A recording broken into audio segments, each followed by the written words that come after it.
Good evening, one and all. Rob with you this evening, and we have got ourselves Michigan versus Iowa State. Michigan, Iowa State. If this one goes well, then we're going to play a Big Ten matchup. Might be a decent matchup too. Purdue and Michigan State. So we'll see how many people we get here interested in watching this. And if we get enough people interested, we'll stay here and maybe play a couple games. All right. Michigan, the road team. Iowa State, the home team. Iowa State gets the dot. Michigan does not. It is no dot. So Michigan will get the ball first. Michigan gets the ball first, and we're ready. Kickoff time is here. 21 on the kickoff. Average field position for Michigan. All righty. That'll be 2 dots. And it'll be 226. 226. Let me cut it on comments. So as I throw that up there. Yeah. 226. Secure offense for Michigan, no. Passive defense, semi-passive. The dot says passive. It'll be a punt. It'll be a punt. All right. 13 on a punt. Punt returner kicked as he fields the ball. Fumble. So let's go Iowa State. Punt, return, fumble. Punt, return, fumble. 2. Let's see. Where's your kicking game fumbles? There they are. Kicking team recovers. Great field position. So Michigan has the ball. Great field position. We're ready to roll. What's up, Dwayne? 1 dot. 134 score. No score so far. Michigan, Iowa State, early first quarter. 134. Dull offense, no. Undisciplined offense, Michigan, no. Staunch defense, semi-staunch. Dot would be staunch. Nope. 2 defense. Touchdown pass, Michigan. Touchdown pass, Michigan. Extra point, anything but a 66. Anything but a 66. It's a 36. It's good. And it is 7-0 Michigan. All right, kickoff time. What's up, Travis? Arnold Hunter, what's going on? Average field position. Well, I'll chat with you a little more after I finish this first game. Michigan, Iowa State. Michigan winning this ball game, 7-0 middle way, just early on in the first quarter. 5. There's 3 dots. 156. Poor field position, no. Average. Great field position, no. Punt. All righty. 41. That'll be average field position, Michigan. All righty. 6 is 4 dots. All right. 126. Reliable offense. No meek defense. No shaky offense. No aggressive defense. No punt. A lot of questions there for us. Iowa State will get the ball back. 35. I think it's average field position. Let's double check. Punt. Yep, average field position. Iowa State with the ball now. Whoops, that's a leaner. You guys can see this one's leaning. It's sitting sideways. So, and let's redo it. It's a 1 dot. That's a 224. 224. Aggressive defense, not Michigan, no. Disciplined defense, no. Be a punt. Punt. Michigan will get the ball back. 14 on a punt. Poor field position, Michigan. This will be the last play of the first quarter. And actually, it'll go into the second quarter. It is 7-0 Michigan. And we'll go one there and then one here. Second quarter. 4-5-6. 4-5-6. Shaky offense for Michigan. No. Dull offense. No. 3 defense. Nope. Touchdown run. Michigan. Touchdown run. And anything but a 66 is an extra point. 46. Good. And it is 14-0 Michigan. Iowa State now. Receiving the kickoff, 24, average field position. 4 is 2 dots. 244. 244. Poor field position, average. Inept defense? Nope. Field goal attempt. First chance all game Iowa State has to put points on the board. 11-62. 23. Good. 14-3 Michigan. Kickoff time now. 66. Average field position. All right. Michigan with the ball. 2 dots. It'll be a 1-2-5. 1-2-5. Solid offense, yes. Punt. Back in the coffin corner. Punt. 41 coffin corner punt. Let's see. I gotta go all the way back to punts. Let's kick off. 41. That'll be poor field position. Iowa State. Here we go.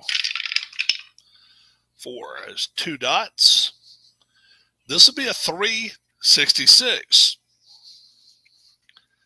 Poor field position? Yes. Punt.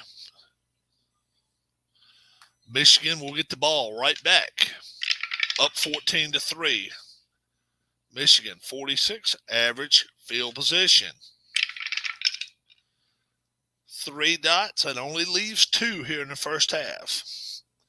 146. Staunch defense, semi-staunch, and need a dot. It is. Punt. And now they're going to punt right back to Iowa State. Iowa State down 14-3. 62. I think it is just average field position. Let's see. For a punt. 62. Yep, is average. So Iowa State will get the ball. A 5 or a 6 on the red dot on the red dice will be too much. 1, not too much. 134.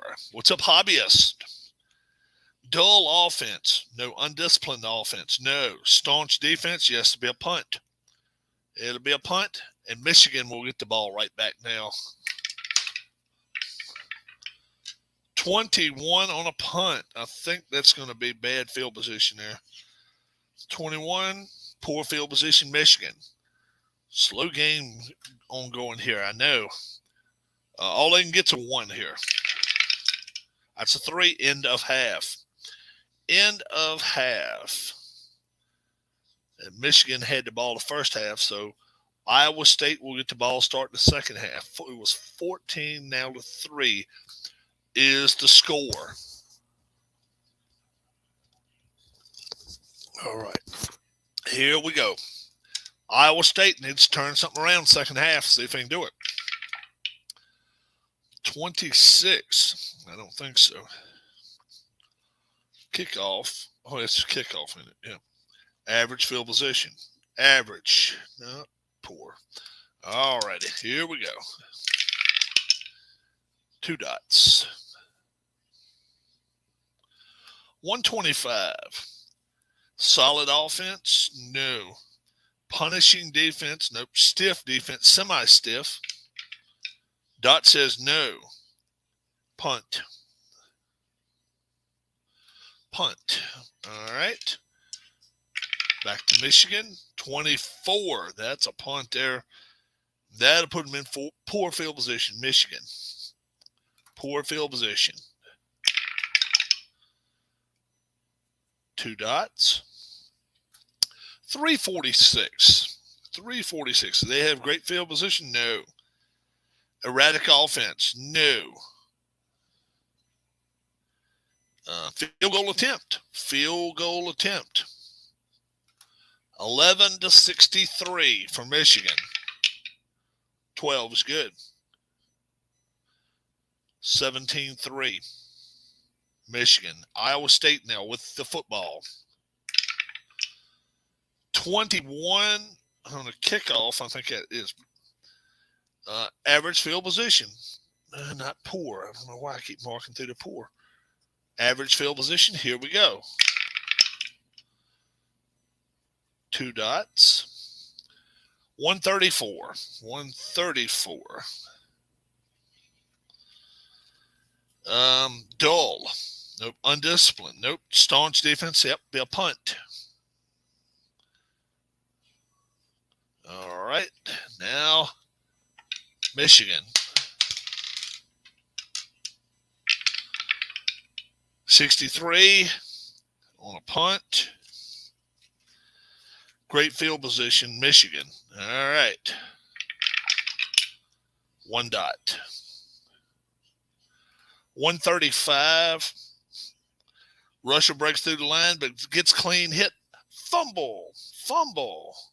Michigan runner fumbles the football. Let's see what Iowa State can do with it. What can Iowa State do with the football? 6. Roll a D6. On the roll of 6, the fumble will be returned for a touchdown. So another 6 would be a touchdown. 1.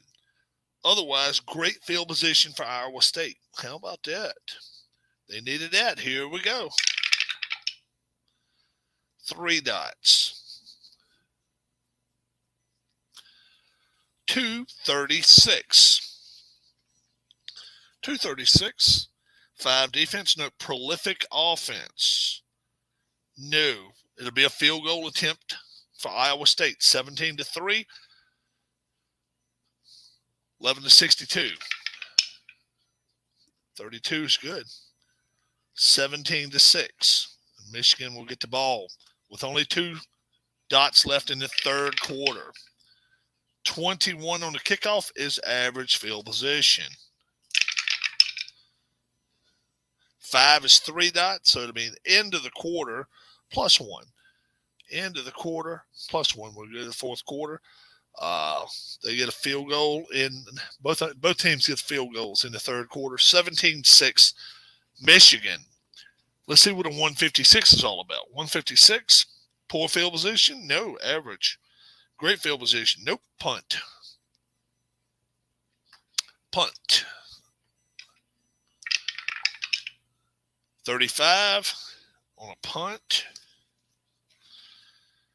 That's average field position for Iowa State. They need a touchdown in the worst kind of way. Let's see what happens here. 6. Ooh, they didn't need 4 dots, so. 4 dots, 356. 356. Disciplined offense, semi-disciplined. Dot says yes, 356.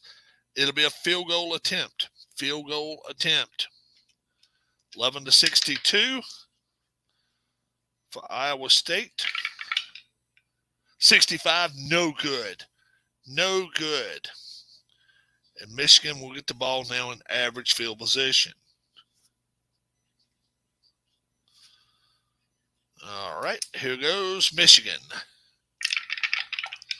4 dots. 344. 344. Mild defense, no. Undisciplined defense, no. Punt. It's a punt. And Michigan looking good, 17-6. 31 on a punt, maybe backed up. They are. Poor field position, Iowa State. Iowa State, poor field position. 1 dot leaves only 2 left in the game now. 4, 5, 6. 4, 5, 6. Shaky offense? No. Dull offense? No. 3 defense? No. Touchdown run? Touchdown run. Iowa State. Let's see. 12. I guess they got to go for a 2-point conversion here. They got to go for a 2-point conversion. It's 17-12. They're going to try to make 2 here. Going to try to make 2 points. And 2-point conversion time. 4. Is it a staunch defense? Michigan has that. Yep. Forces quarterback out of the pocket. Pass is incomplete unless they don't have a staunch defense. They do, though. No good. So we'll put no good on there. 17-12. And now they've got to try the onside kick. Onside kick. Iowa State. Onside kick. Here we go. 6.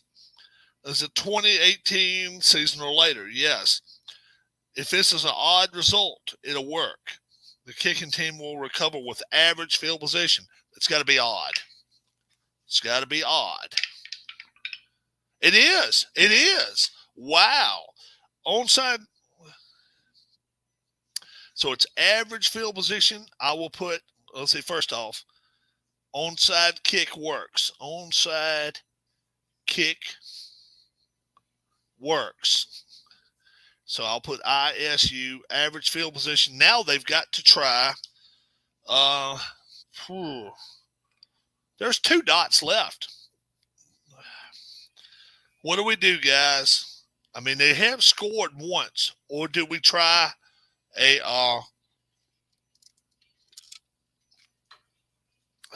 boy.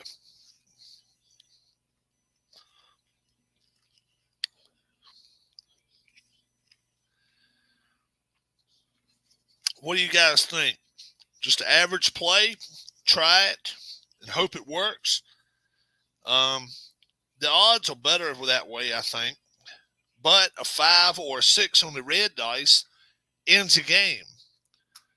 The red dice has to show a 1, 2, 3, or 4. But if we try throwing the ball up for grabs here, Hail Mary, average field position, we got to roll 3 dice, and the total's got to be 6. That's highly unlikely. So I think we do a regular play here. Here we go. Regular play. 5 or 6. It'll make me look stupid. It's a 3. It's a 3. So 2 dots will end the game. 166. Dull offense. Nope. 4 on defense. Nope. Receiver leaps. Beating the defender for the ball. Touchdown, Iowa State. Touchdown pass, Iowa State. They win the ball game, folks. 18-17. 18-17. Iowa State wins the ball game. 166, yes. Oh, my gosh. Iowa State pulls the upset. They win this game 18-17. I guess we can try the extra point and make it 19. And 61 will make it 19-17. But how about that? They beat Michigan, undefeated Michigan. And, yeah, Michigan had a star rating of a 20 on here. Iowa State at home beats them. 19 points. They put 13 up in the fourth. And they hold Michigan to nothing in the fourth quarter, and they will like it. 19-17, upset. Special. Now, do we play a second game? You guys, I'll let you guys vote on it, whatever. If you just say a yes or no. It would be Purdue at Michigan State. Purdue at Michigan State. If you guys want to watch one more game, and then I'll call it an evening as far as the ball games go. Purdue, Michigan State. Yes, says Travis Wilson. Let's play them. All right. Michigan State is at home. The green dot is for them. And no dot will be Purdue. It is a dot. Michigan State will get the ball first half. Michigan State. They get a +1 this game. All right. Keith says, go for it. Here we go. Kickoff time, 16. Kickoff time, 16. Is your return team electric? Only punt return, not kick return. Average field position, Michigan State. Purdue's defense setting up now. They're a tough defense. Let's see what they can do. One dot. I got a feeling this is going to be a low-scoring game. Let's see if it is. Now watch them score 50 points. 3-3-5. Great field position, no average. Drive stalls, punt in the coffin corner. I just get the feeling this is going to be a real low-scoring game. Punt, 11. Ooh, is the punt return electric? No. No. Average field position then. So it'll be average field position for Purdue. Purdue average field position. Here we go. One dot. 3-4-5. 3-4-5. Dynamic. Home offense. No. Soft defense. No. It's going to be a punt. It'll be a punt.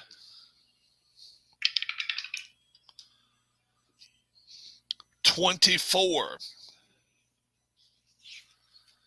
24, poor field position from MSU for Michigan State. Poor field position. Now that'll be 2 dots. 2 dots from Michigan State, 566. Season prior to 08, no, staunch defense. Purdue has semi-staunch defense. No dot, though. Touchdown pass, Michigan State. Touchdown pass, Michigan State. And they are up 6-0. Extra point, 11-64. 11-64. 14 is good. And it gives the home team a 7-0 lead. Purdue with the ball now. 46. Average field position for Purdue. Philadelphia Phillies 5, Washington Nats 3, and they took 2 out of 3 from Washington. All right, let's see. Purdue down 7-0. Average field position. Only 1 dot. 136. 4 defense? No. Prolific offense? No. Punt in the coffin corner. Punt. And Michigan State now. 32. 32 on a punt. Poor field position for Michigan State. Poor field position. Michigan State. 1 dot for them. 166, dull offense. No. 4 defense. Nope. Receiver leaps and catches a touchdown pass. And they can go up 14-0. Michigan can. 11-64. 36 is good. 14-0. And we got Purdue now. Got to receive the ball. They got to try to get something going here. 55, average field position. 3 dots. It'll be a 1-1-3. 1-1-3. Season prior to 2016, no. Great field position, average. Solid offense, no. Be a punt. Michigan State now will get the ball right back. 65. Oh, on a punt, I think it's great field position. It is. Great field position, Michigan State. 1 dot. 2 left in the first quarter. 145. Great field position, indeed it is. Touchdown pass, Michigan State. When it rains, it pours, folks. They got a chance to go up 21-0. 11-64. 45 is good. And they are putting a whipping on Purdue right now. 21-0. 45. Purdue has average field position. 2 dots will end the first quarter. All right. 2-2-6. 2-2-6. Secure offense, no. Passive defense, no. Fumble, Purdue. Fumble. 3. Offense fumbles after moving into scoring position. Opponent average field position. Michigan State, and they're up 21-0 going into the second quarter.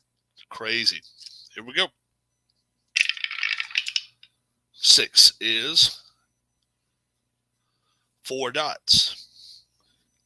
4-4-6. 4-4-6. 3 defense. Nope. Poor field position. Nope. Touchdown pass, Michigan State. And they are up 27-0. 27-0. This is beginning to be a slaughter, folks. 26 makes it good. 28-0.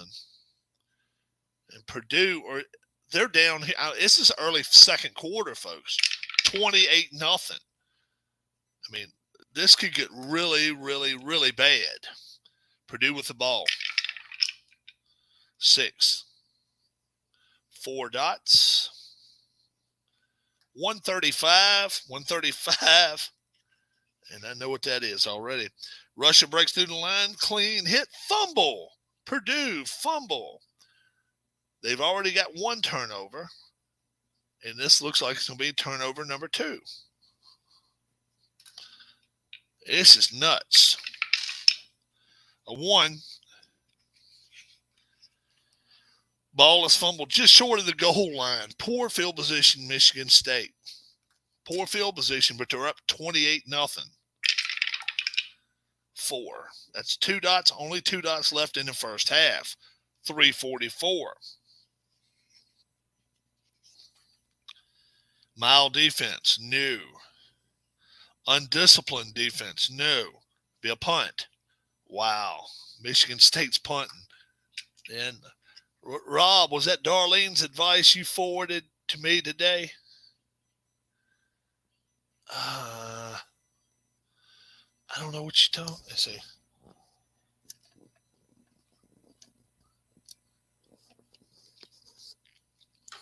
I sent you an email. Punt time. 52. I got to look and see what I sent you. Average field position, Purdue. Let me look. I'll take a look at halftime. I don't remember. Oh, no, that was me saying something to you. I was just saying that shit. Oh, yeah. Now you got to tell the room what we was talking about and then tell them what I told you. You can say that while it's going on. Average field position, Purdue, a 5 or a 6 ends a half. It's a 5 end a half. Purdue cannot buy a break, folks. It is 28-0. The only thing they can buy is this. They get the ball first, second half. That's about it. End of half. He was working with a woman that had hot flashes today, and I told him what he ought to do. He was wondering if his wife told me to tell him that. I said, no, I said it to him. All right, Purdue with the football. 63, average field position. Here we go. 2 dots. 2 dots. A 1, 2, 3. Great field position, no. Average. 2 on the offense. For Purdue, no. Soft defense, no. Punt. Purdue cannot buy a break, folks. Going to Michigan State, 14. Let's see what a punt 14 looks like. Poor field position, Michigan State. Poor field position, up 28-0. 1, 2, 3, 4. 2, 3, 4. 136, Michigan State. 4 defense, no. Prolific offense, no. Punt. All right, punt time. 34. Actually, coffin corner punt. Poor field position, Purdue. Purdue with the ball. 5 minutes left to go in the third. 1, 2, 3. Great field position, poor. Soft defense, no. Punt. Punt. Oh, that's all right. Who cares if she's a bitch? That don't mean shit. She having hot flashes. Hey, you ain't worry about that. You ain't taking her home with you. Unless you're just taking her home for a little while. Average field position, Michigan State. It's terrible, ain't it, guys? Terrible. Terrible. 2 dots. 245. 245. Dynamic offense, nope. Soft defense, no. Porous offense, no. Punt. Michigan State's punting it right back. 21. Poor field position, Purdue. Purdue just is not getting anything done. 28-0, guys. 2 will take care of the quarter. It'll be a 3-4-5. 3-4-5. Dynamic or home offense? No. Soft defense? No. Punt. And we'll start the fourth quarter now. 28-0. They're going to punt it over to Michigan State. 65. I think it is good field position. Great field position. It is. All right.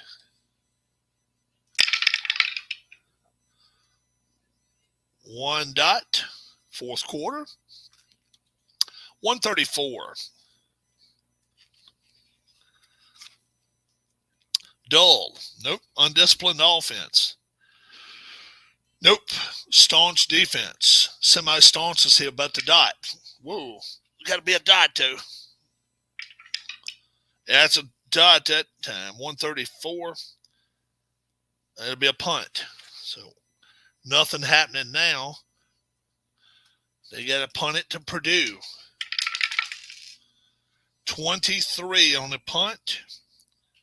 Poor field position for them.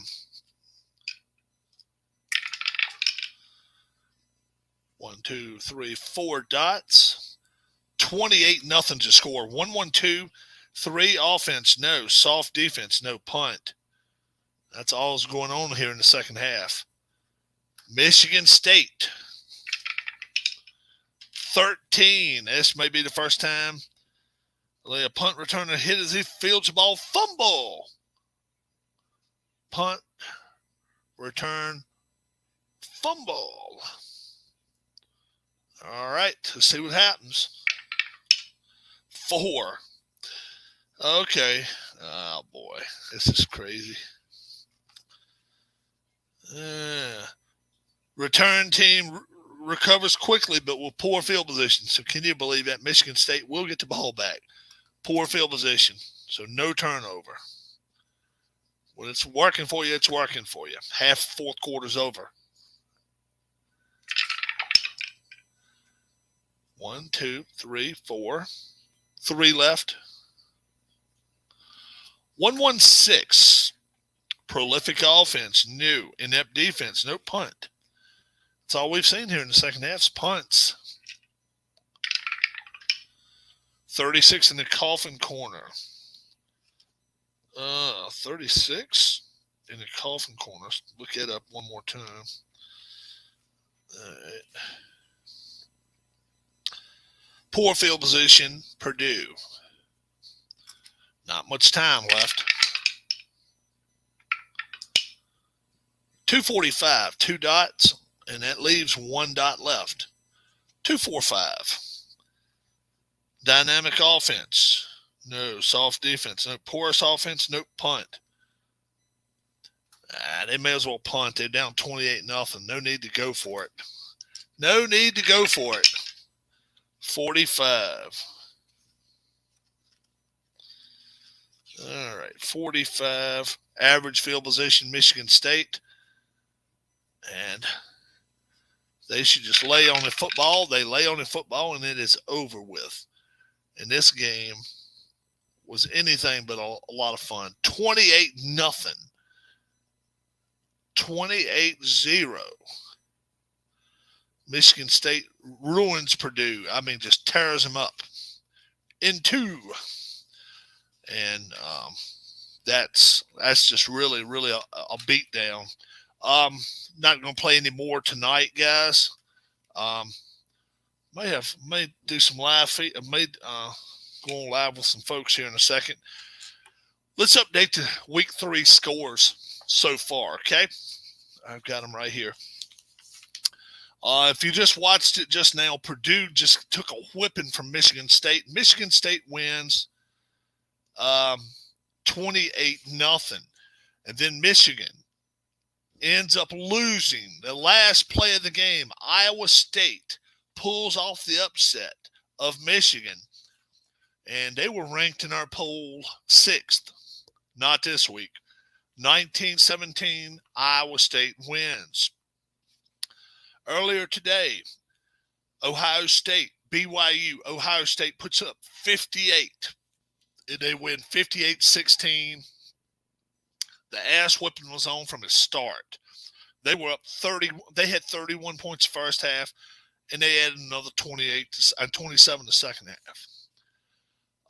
Army pulls the upset. Army wins 17-12 over Oklahoma State. They allow 4 field goals, no touchdowns for Oklahoma State at home. Penn State loses to Oklahoma. Oklahoma at home wins this game 20-14. A good ball game. Oklahoma was up 10-0 at half. Penn State makes a game of it. Georgia squeaks by Notre Dame 20-17. This game was 13-3 at half. Georgia looked like it was comfortable all the way through. Georgia squeaks by with a 3-point win. NC State, the comeback of the week, other than the one just a few minutes ago. NC State stays undefeated 25-24 against Texas A&M and get a late field goal to win that football game. Alabama stays undefeated, probably stays consensus number 1.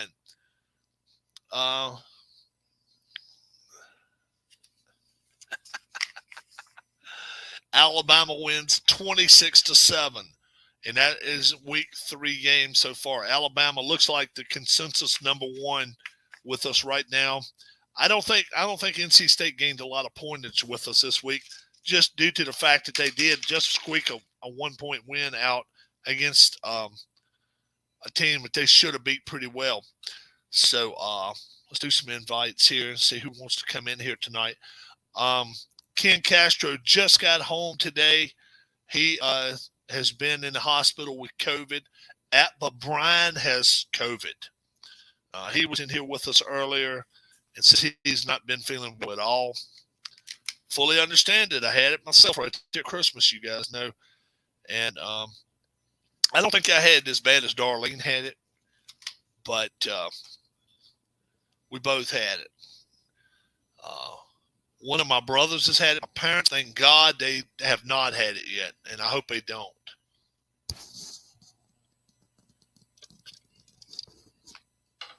All right.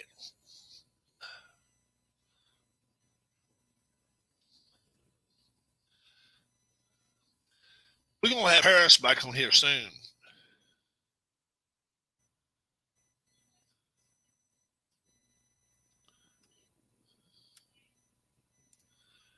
We're going to have him back on here for long.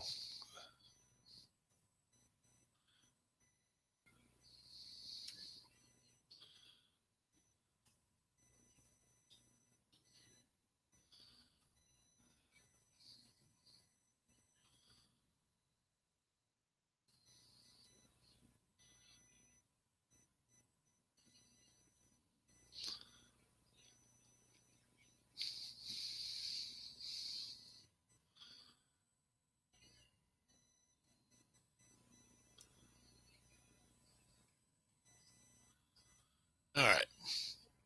Send some invitations out real quick. There we go. Check your email, guys. Check your email. And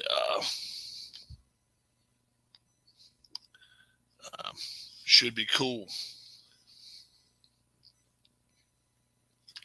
Still got a lot of games on here I haven't played yet. I'm just getting to right here. I'm just getting to week 3. Michigan beat Iowa State beats them. Michigan State beats Purdue badly. Yeah, butt whipping. I'm watching my niece for a bit.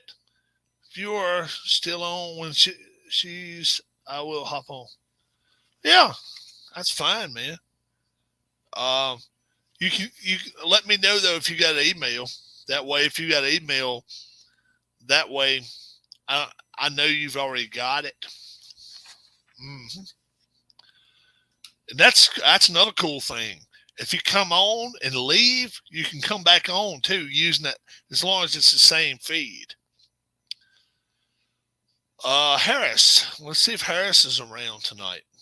Let's see if Harris. You got the email. Very good deal. Good deal. Let's see if Harris is on. You folks that don't know Harris, he's been a hit with the channel for 2 years, and I like to stay in touch with him. He keeps in touch with me. Works in Tampa area a lot. He worked at Lightning games. He's worked USFL games. He worked some of the indoor football league stuff. We're going live. Hope you can join us.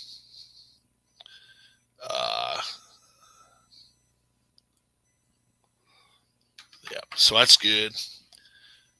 Emails should be popping around everywhere now. We should start hearing some people pop, pop, pop coming on here in a minute. Sounds really good.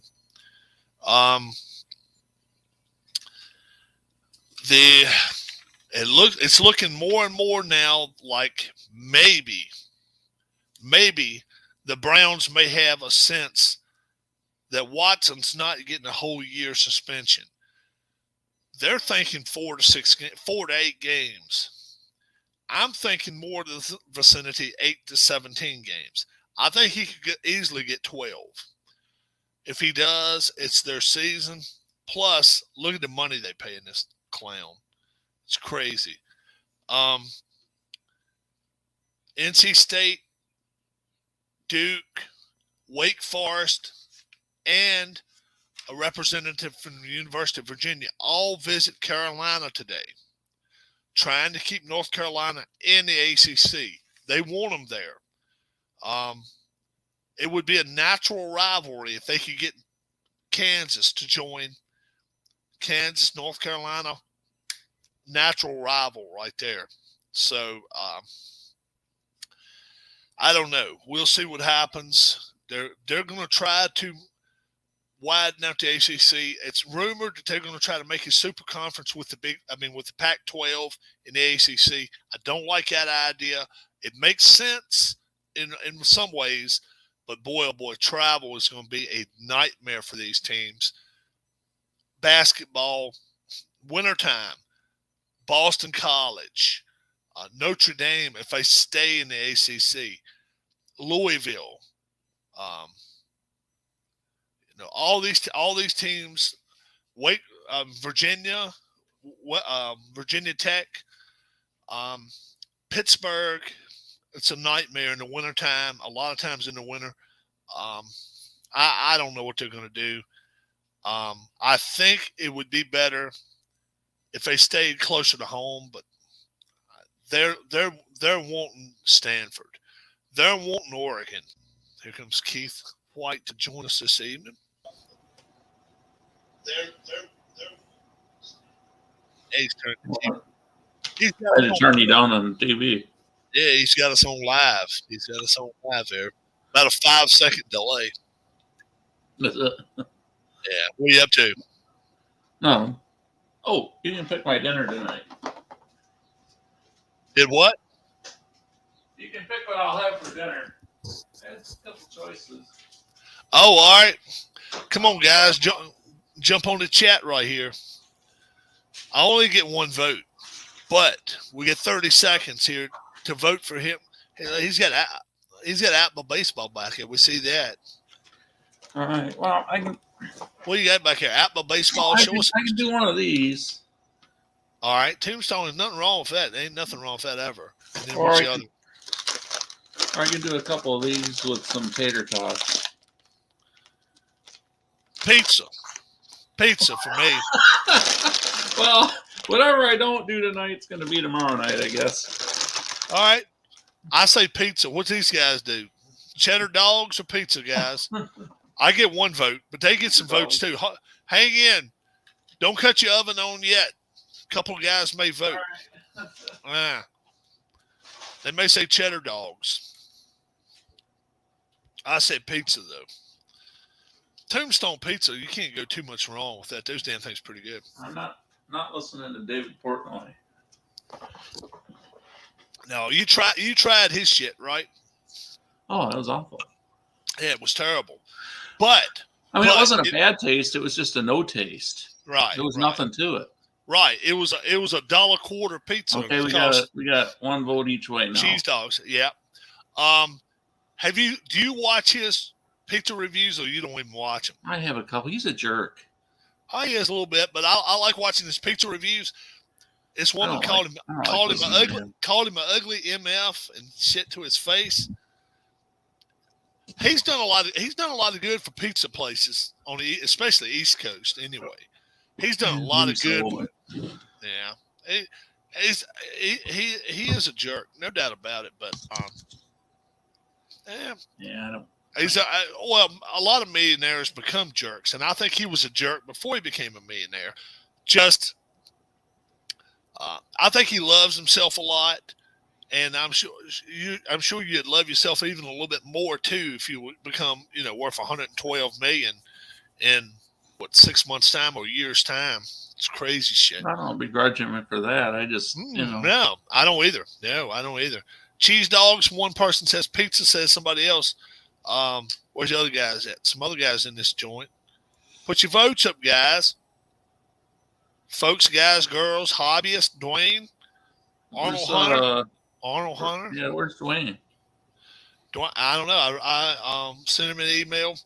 Travis is watching his niece right now.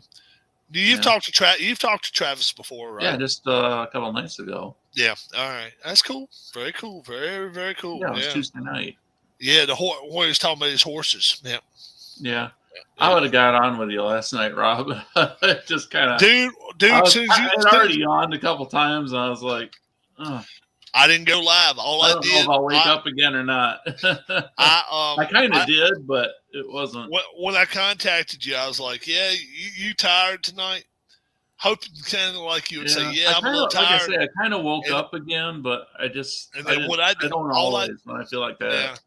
Dar went to bingo, so I was here. So I was like, you know what? I'll do a couple games and I'll record them ahead of time. But I got up real early yesterday before I went into work, and today I didn't. So yeah, and you worked over yesterday too. A little bit, yeah. Yeah. You said you. The last couple of days. Today I didn't so much. But about called up. It's been a little slower, so it hasn't. I was wondering if you didn't called up. Not completely, but it's not like too bad. Yeah. She put in for her some time off too. Oh, okay. Yeah, that whatever. I don't even know what the hell they call it. Yeah, I'll be leaving a week from tomorrow morning to go. So you're leaving on a Friday. Yeah, Friday morning. I'll be leaving early. I should get up there. I don't know, about maybe about noon to What time? Chicago. What time are you leaving? 9:30, I 9:45. believe in Alexandria. I think 6 maybe. Oh shit! I would think you'd be there before that. Is that a shorter flight than it is here What's that? from where you're at to Well, I gotta go Chicago? to Dallas. Oh, again, you got to fly to Dallas. Yeah. Again. Oh, I got you. Yeah, I got you. That layover flight's a bitch. Yeah, Six. especially with all the cancellations they've had lately. I'm just wondering how that's going to go. The good But thing having an about early flight, early flight, they could miss one. You still might be able yeah, to and make it. they're going to have more than one flight from Dallas to Chicago. Dallas to Chicago. Yeah. Now let me ask you this: Midway and the other. How far is the two? I've never been to Midway, so I'm not Never really been sure where that's at. Yeah, I was wondering how far apart they were. If it was 15 miles apart or 5 miles apart. I really couldn't tell you. Probably more than 15. I bet they are. Yeah, I wouldn't think they'd be real close. No, you wouldn't think so. The one you go to is what's it called? Which Up in Chicago. O'Hare. O'Hare. Is that up in the north part? It's on the west side of Chicago. I guess the northwest. Okay, not too far from Wrigley then. Yeah. 10 minutes. Yeah, once you get there, I mean, I suppose driving into Wrigley, as long as the traffic isn't too bad, wouldn't take 10 minutes. too long. Same way with Philly Airport. Because when I've taken bus trips into Wrigley, it's kind of like that same road. It just kind of keeps going. And Philly Airport. most of the way there anyway. Philly Airport, you got two roads. You can get on 95, the main highway, or you can get a little back road. 10 minutes tops, 15 maybe, but most time 10 minutes you could be there, and not bad at all. So which one you doing? Hot dogs, cheese dogs? You doing the pizza? Well, I'll probably go with pizza unless I get another cheese dog vote. Cheese dogs or pizza for it's going to take at least 3 cheese dog votes for me to go that way. Cheese dogs with tater tots or Tombstone pizza. She says cheese dogs. That's what she said. She likes those damn things. I don't want a cheese dog. No time. I don't eat those damn. I don't like cheese in the hot dog. Those cheese dogs are really popular up in Minnesota. Yeah. Like Minneapolis area. Yeah. Like those convenience stores and stuff. And I don't like cheese in a pizza crust. No. If they got cheese I in the don't crust, either. No. I hate it. I hate it. Yeah. Travis says nasty. Pizza is easier when you're tired. Yeah, just throw it in. Except for the time I put it in there and I put the temperature way too high. I wasn't thinking about what I was putting in there. Normally I cook a pizza like around 325 or something like that. Oh, really? Or longer, because otherwise it gets brown around the edges and then the middle is not. Yeah. I like to leave it. For some reason, usually like if I do a what do you call it, the DiGiorno or something with a rising crust, I cook those a little hotter and shorter. But a Tombstone, I usually do that about 325 for about 30 to 35 minutes. 25 or 30 minutes at least. Yeah. I like to get a little bit brown on top. Yeah, I do too. Yeah. That one, I forgot what I was doing. I got the temperature too high, and then I put it in there for the normal time. And I was lucky. I decided to check on it early. It was starting to get kind of dark. Yeah. One night, I don't know, we ate something I don't forget where it was. We ate pretty early. And it got to be about 8:30, 9 o'clock. And I said, damn, I'm going to fix a pizza. And Keith said, what? I said, yeah, I'm going to fix a pizza. I call them a bony pizza. It's just a little skinny one, doesn't rise. Travis, he's in Long Island, isn't he? Do what now? Where does Travis live? Did he say Long Island? Long Island, yeah. So what kind of chowder do they eat there? The New England or the New York or Manhattan? All right, man. I don't want neither one. I'd rather have the New England style myself. I don't like clam. No kind of chowder. I'm not a big chowder person. It's like a milk-based soup. I don't like any soups that's like white like it. Oh, you don't? I do. No. I like the cream soup. Even beans. He says both. Hey, Darlene. He says, "Hey, Darlene." She's in there just laughing. I can my tower down. I have to set it down so she can't do that. Oh yeah. The dice tower. She knocked it over. I don't Cats fold are supposed my, to be graceful. And they are. They can knock shit. When they just want to be the bull. Oh yeah, right. They can knock shit over when they want to. Yeah. Pops ain't eating, man. Dad ain't eating. I don't know what they're gonna. Mom may end up having to take him to the hospital. Yeah, there's videos on YouTube where this guy set up all these little, like there was a hallway. And he and the cat you wouldn't think the cat would have got through there without knocking anything over. Oh yeah. I've seen it. Yeah, and the dog just plows through knocks everything over. Yeah. I've seen that. It doesn't even seem to make much of an effort to do it. It just goes right through. I've seen him blow bubble gum and come out of his mouth and put it right there and put it in different places. And then you'd think if a cat runs into it, dude, you've got one hell of a mess to clean up on that damn cat fur. But he's like, the cat does his shit. He high steps and everything to miss it. And it, like you say, the dog just right through the damn middle of it. Anything. It's funny as shit. Yeah. And then Travis sends me a thing about these damn animals we was talking about the other night. What was the name of the damn thing you Fisher cat. Fisher cat, yeah. And then I'm watching this thing, and it said a Wolverine. A Wolverine ain't that big, dude. A Wolverine, 2 bites can break a skull of a damn moose. Oh, yeah. A moose, dude. This motherfucker's a 12 and 13 feet tall, and this dude's a glorified little piss cat. I mean, that's what he is, a little pissy cat. Puncture the skull of can kill him. You can have him dead like that because he can get a hold of him and break his skull just like that. I'm thinking that is one bad dude. Must be at the base of the skull or something like that. I don't know. Backbone. But see, the thing is, if they're able to jump or get that high on a moose, mad. I mean, you'd think a moose be able to stomp that dude to death. They are a bad animal when you start talking Wolverines. I watched Joseph the Mink Man. Joe the Mink Man is bad. This dude raises minks, and he goes to these creeks, and they catch these damn I forgot what you call them. They look like overgrown rats, about 3-4 pounds. And I mean, dude, when he gets a hold to them, he'll stop a video and says, when we turn it back on, listen to the crack of his skull. And he cuts it back on. Next thing you hear, and I'm like, oh my God. He said now the shaking of the animal is just because it's just nerve endings. He picks him up by the tail. I don't forget what those damn things are called, but they are a mink. And I mean, he can grab them and he can hold him, and he grabs meat out of a little plastic bag, and that damn thing goes right to town on it. But I mean, his little girls, he'll have minks in the car with him and all.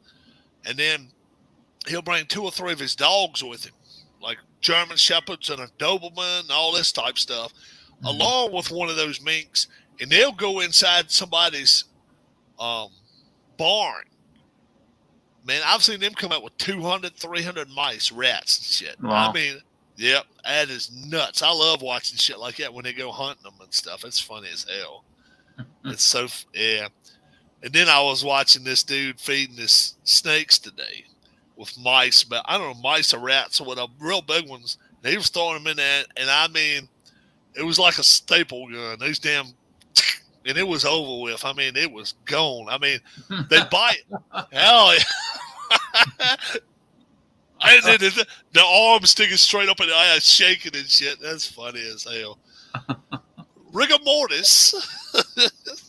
You saw that video with the bobcat and the rattlesnake I sent you? Oh yeah, I done seen that before. Yeah, where he snags it with his paw. I wasn't sure if the snake ever got him or not, but if it did, it didn't hurt him. No, he didn't get him. He didn't get him. The thing is, because mongoose, they can get bit and that doesn't hurt. They're immune to that venom. So some of them, if it bites them in the wrong place, it hurts them. It ends up working on them. Yeah, but right around this area here, they have like extra fat glands. But if it gets them in the head, it'll kill them. It'll kill them. But that damn thing had the snake behind. I mean, the snake was still moving, and he had him behind the head, and then he moved him like this and bit him right behind it. I mean, the bobcat did. Yeah. That bobcat was bad. They're bad little animals, man. Yeah. And it was rolling around in the dirt, kind of like claiming his territory or something. Yeah. But check out a squirrel doing that shit too. Squirrel will use his tail. Squirrel will have that tail up here like that, and he'll be coming biting him and shit, and he'll be moving over and he goes, that kind of shit. Yeah. They bad, man. Squirrels are. They call them the North American mongoose. That's what they're called. I didn't know that shit. I didn't have no idea. And then we pulled that shit that day up in that. Would a squirrel try to mess around with like a boa constrictor or something? I don't know how that would work. They get wrapped up and they'd be done. Oh yeah. I wouldn't think it'd have much of a chance against him because the thing of it is, the only chance I guess a squirrel would have is if he got him around the head, where, if he was to bite him and stuff long enough, he would kill him. But I don't know. I wouldn't think he would know how to deal with him too much because he ain't around. He'd probably have to strike many, many times or something like that just because of the snake. Well, number one, they're not poisonous. So that's one thing, but too. Still, you can, they're probably more the thing about the boas is they have to get a bite on them, and then they start wrapping. They don't just wrap. Yeah. They have to get the bite down first, and you've got to wonder if he would be able to bite him before the squirrel could get him with his teeth. Squirrels got some mean teeth on them. They some bad animals. We was talking about a whole bunch of bad animals the other night. I tell you one thing. It's fun to watch some of them on YouTube because it's pretty crazy. Yeah, those fisher cats. I can't imagine why they want to mess with porcupines. And they kill them. They kill them and eat them. And then I was watching the porcupine. Would you mess with a porcupine? Hell no. Would you? I ain't messing no fisher cat either, though. Would you? I'll sit there and Viewmaster. I'll sit there in the car and watch. I'll ring a bell for them. I ain't refereeing. I ain't getting out in the middle of that shit. Hell no. No way.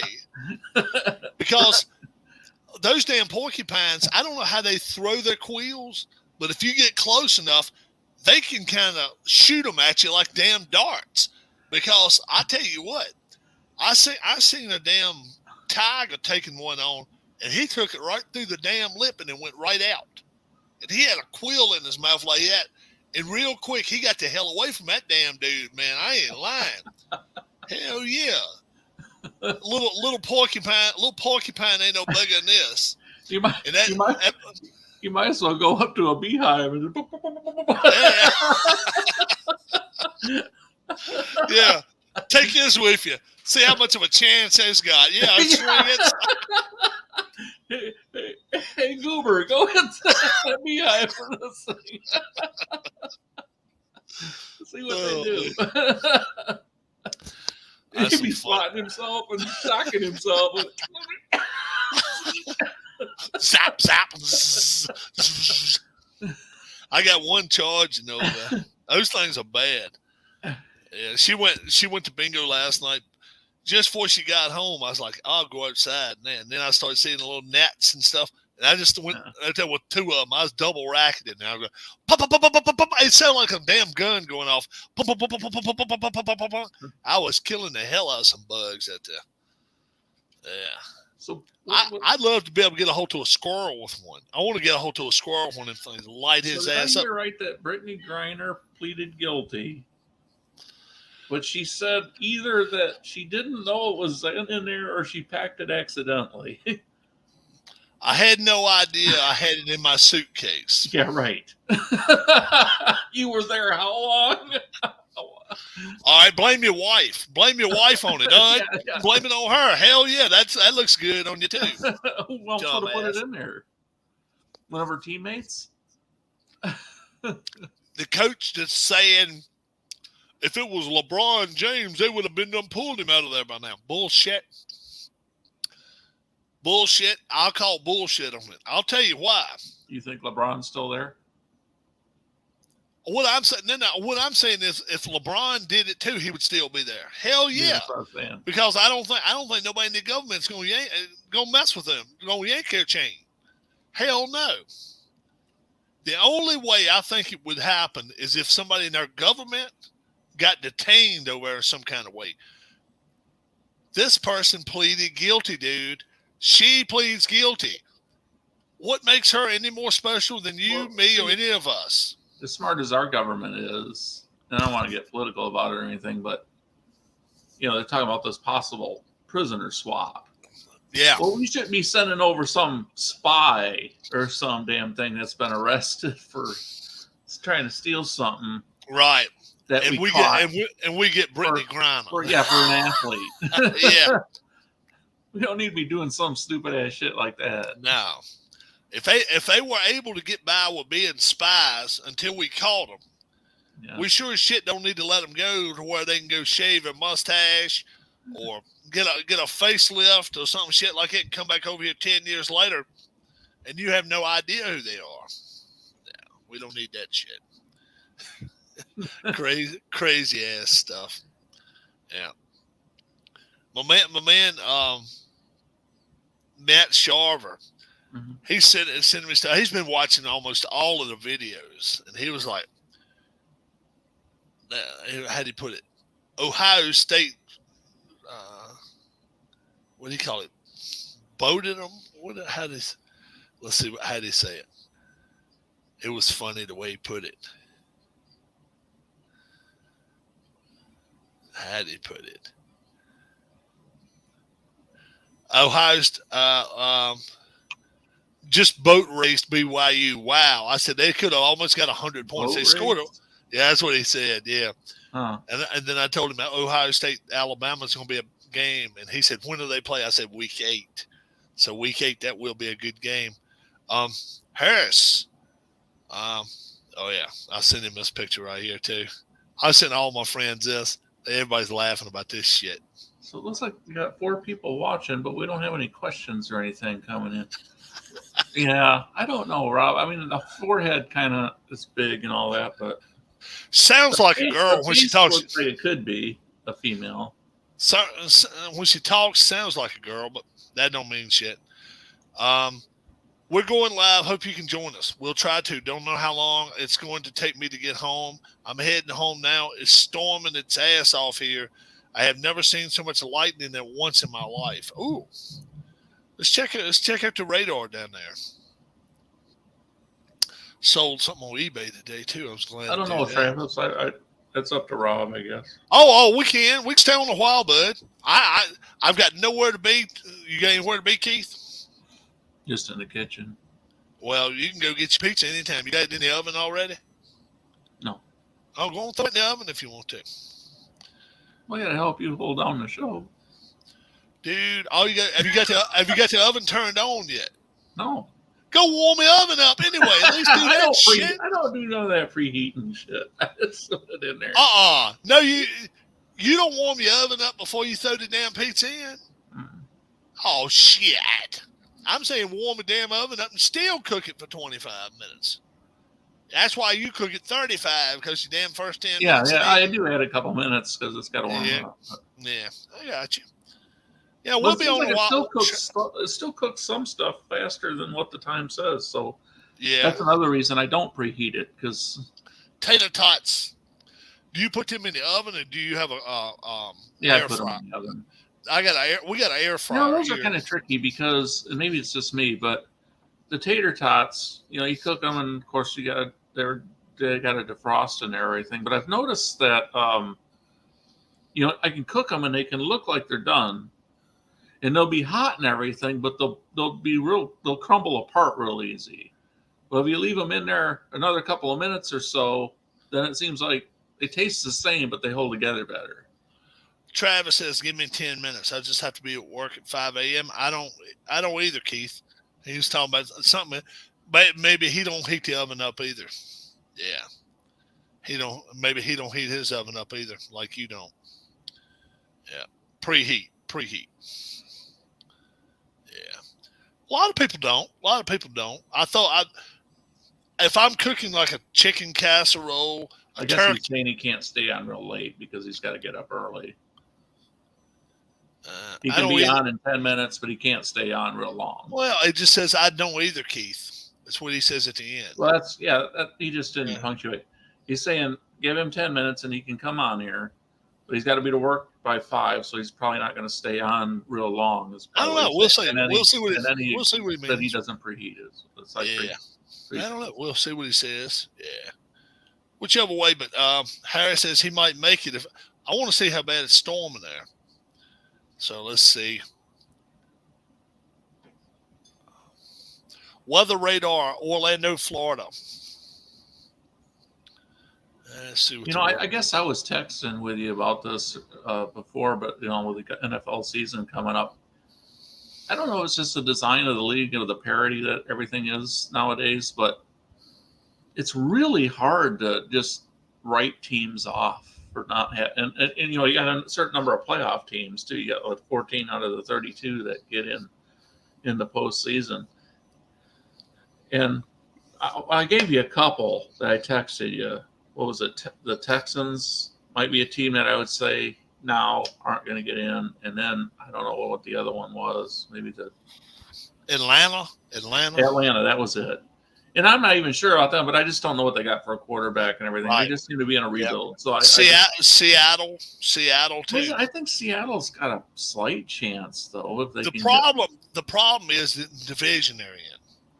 That's what kills them. Yeah. They got to play the Rams. Assuming that the 49ers and the Cardinals still play like they. The Rams are the Rams, though. The Rams. Yeah, Rams are going to be the Rams. Cardinals. Look, I don't give a damn if you go out there. You could put an average quarterback at Arizona. They should win 10 ball games. Pretty close anyway. Yeah, I would say this is probably the best that franchise has been in a long time. Ever since they went to the Super Bowl. The depth and everything that they have there that they can keep a team going. Yeah, that's probably the best they've had in many They years. had maybe a little bit better defense when they went to the Super Bowl. They had a hell of a defense in. But I don't know about that, though, Rob, because, there were some games they got totally demolished that year. Remember that game they went to New England? It was near the end of the season, and they got beat like 45-3. Oh, really? They got destroyed. Yeah. Okay. Of course, the weather was bad, too, and Tom Brady seemed like he always tore people apart in the snow. Yeah. 49ers. We don't know what they are, but we do know they're not going to be a bad team. Seattle's pretty much sold the season off. It's rumored now that Matt. But I don't know. Didn't they have a lot of draft picks? And they did get some stuff in that trade. They got a lot of young players, but they made good decisions in personnel. They could have a better team than what you think. The kid from the Cardinals, Matt, not Leinart. What the hell is his name? Kyler Murray. Not the Cardinals. Panthers. Oh, Darnold. Darnold, yeah. It ain't Matt Darnold. What's his first name? Sam Darnold. Sam, yeah. He was coached by the guy out there, what's his name, out there in Seattle. He may end up going there. That's a legit place for him to land. Look, they've got him. I was wondering earlier, maybe Cleveland might take a shot on him. Well, I don't know. Cam Newton, I think Cam Newton's going to want out now. He's going to be the odd man out, but still. He's not there anymore, though. I thought they re-signed him. Well, remember we were looking at the depth chart one night, and there were four guys, and he wasn't one of them. They had that rookie that they drafted. I forget which one it was. Right. Matt knew who it was. Right. Where is Newton at now? Is he a free agent? Maybe He might be. He might be done. Wilson. I mean, not Wilson. Jameis Winston. I think he's a free agent too. I wouldn't want him either. I keep kind of holding out, trying to be optimistic that he might get better, but he doesn't. And I think that's, there's just certain players that people put faith in, and they think that they're going to end up being a good player, but it never pans out. I'm not following that the NHL draft tonight, Alex. Really no standout player this year. It's a deep draft. It's like 2012. I'll go get that started. It's like 2012 when they really didn't have anybody that was going to be a superstar. But it's some all-stars mixed in there. There's a lot of moves yet to be made. Puljujarvi, I think he's going to get traded. By all indications, he's probably going to an East Coast team. Could be heading to Carolina. Wouldn't surprise me at all. Evander Kane, they're not close with money right now. Edmonton and Kane. His playoffs will help him in a sense that somebody would take a flyer on him. But they're not going to pay him probably what he wants. I think he stays in Edmonton. I think Evander Kane will stay in Edmonton. There's so many other players that could be moved, though. McDonough has already been moved. The Lightning already got rid of him. It's going to be a lot more players moved. A lot more. And don't forget, tomorrow, the 2nd through the 7th rounds starts at 11 a.m. Eastern time, and it goes all the way up to 9 o'clock tomorrow night. They will be calling players out from their own pedestal, from their own place up in Montreal. So most of the players are not going tomorrow to Canada unless they live in Toronto, Toronto, Ottawa, Toronto, Montreal, Ottawa area. They may show up. Very few kids are going to go tomorrow if they live in New York, Boston, Detroit, Chicago. They're just not going to. They're not going to be making the move up in Minnesota, Michigan. No, they're not going to do it. And I don't blame them because it's a 50-50 shot. You won't even be going to Canada to play. Well, it's better than that because it's only 8 teams in Canada. So chances are you're going to be playing the U.S., paying less tax. And that means a lot. That means a lot to a player. Sure. Canada, that's a lot of taxes you got to pay up there. Yep. And that's why a lot of players, MLB players, don't want to play. Yeah. Yeah. But they are allowed. They're allowed the differences between Canadian money and U.S. money on the payroll tax. Did you know that? As far as what their cap is or whatever? I mean, as far as where they hit the luxury tax? Yes. Yeah. Okay.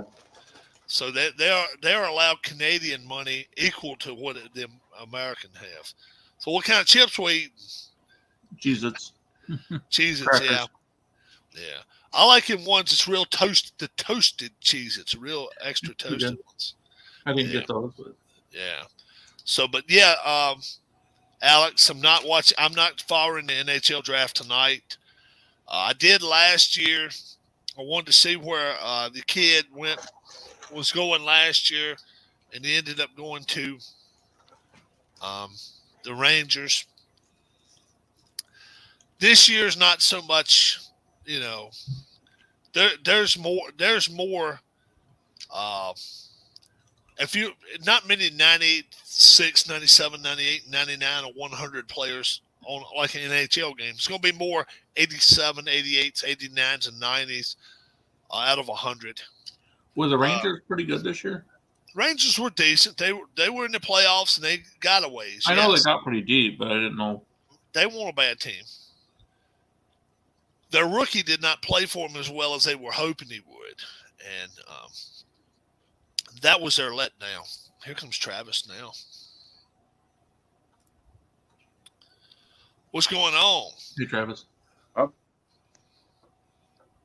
Oh. Yeah, I was telling everybody I won't fire in the NHL draft tonight. Now, I watched the Phillies play. They play at a 4:05 today. They're hitting the road going to St. Louis, so we'll see what they can do with the Cardinals this weekend. And then a week from Sunday is the All-Star break. And so it's only 10 more games or 10 more days, and then it'll be All-Star break for the baseball. So we'll see what happens there. It's not too long before they start reporting to NFL camps. Couple weeks, right? Yeah, something like that. Yeah. It's right in about the 23rd, 24th of July, I think. Yeah. And then the first, what do you call it? Preseason game is in Canton. Yeah. Is in Canton. It's like 7th, 8th of August. So early this year, yeah. College football this year, man, they are stacked with good games in week 1. I mean, One is week 1. Labor Day weekend, somewhere around there before that. Before the NFL starts. Before that, they start a week or two before. They'll start before the NFL. Yeah. Week 1 college football games 2022. 25th, August 26th, maybe. So let's see. Week 1 college football games 2022. There we go. It's some good games. They've got the top 10. Boise State at Oregon State. That's decent. That's not great. Clemson at Georgia Tech. How great that'll be. Houston at Texas San Antonio. Penn State at Purdue. That won't be so bad. West Virginia at Pittsburgh.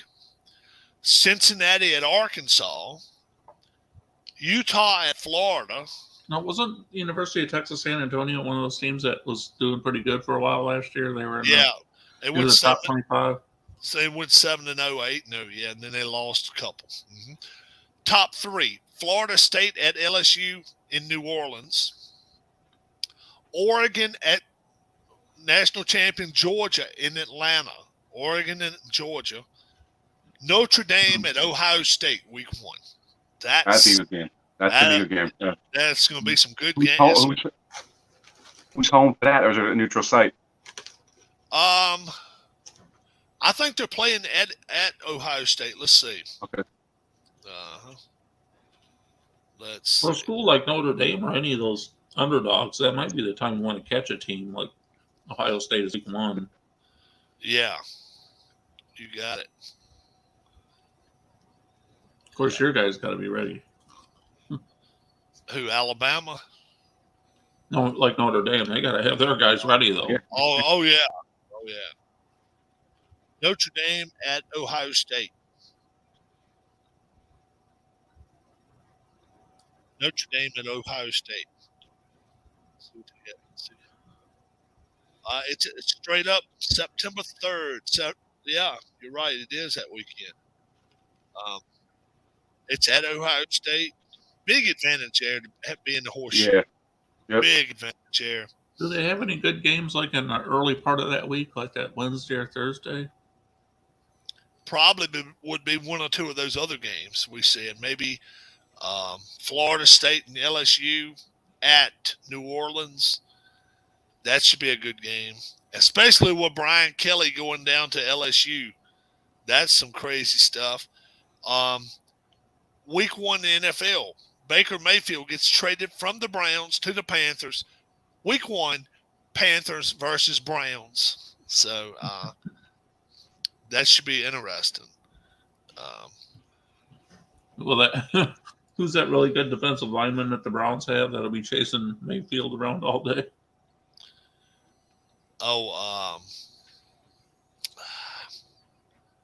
We need Tim here now. He was almost like a Cleveland MVP Browns defensive lineman. Not Jadeveon Clowney, no. No.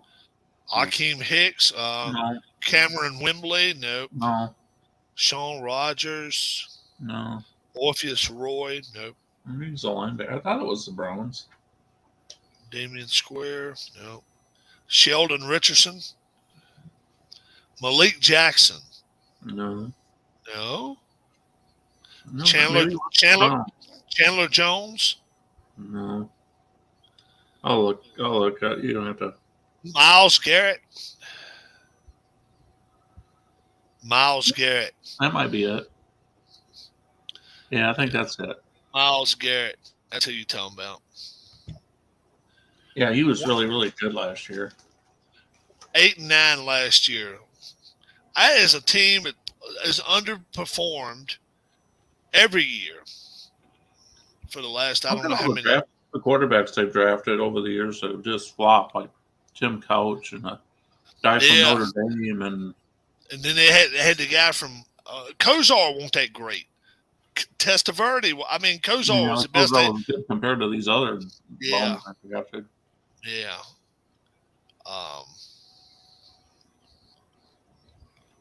Yeah. Who was it? Kaiser? Was that the guy from Notre Dame they drafted that was bad? Yeah.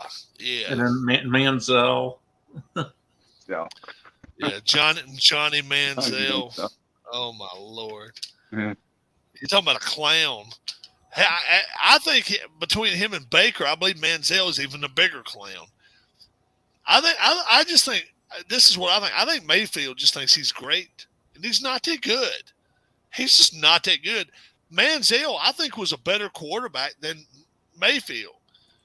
I think he probably partied every day of his life. He was born rich. Mom and dad had oil fields in Texas. So Well, my he man kind of played football like he was partying. He Yeah. was just running all around and then throwing the ball around.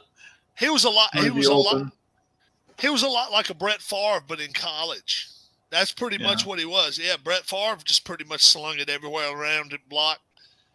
And if he was ever worried, you never knew it. He just kind of sat on the bench and just kind of do this, and he didn't let shit bother him. Let's say it that way. And you could tell nothing bothered the other guy either. He was just. From my memory, Terry Bradshaw was like Brett Favre, only didn't throw the ball as much. He won't quite the gunslinger that Brett Favre. He had some of that in him though. Well, I think that was because of Chuck Noll. Noll wouldn't let him.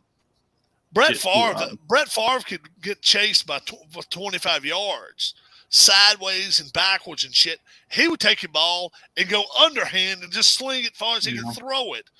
And then sometimes he had the damn luckiest catches in the world. And then sometimes he was like, okay, where did it come from? Yeah. What are you doing that for?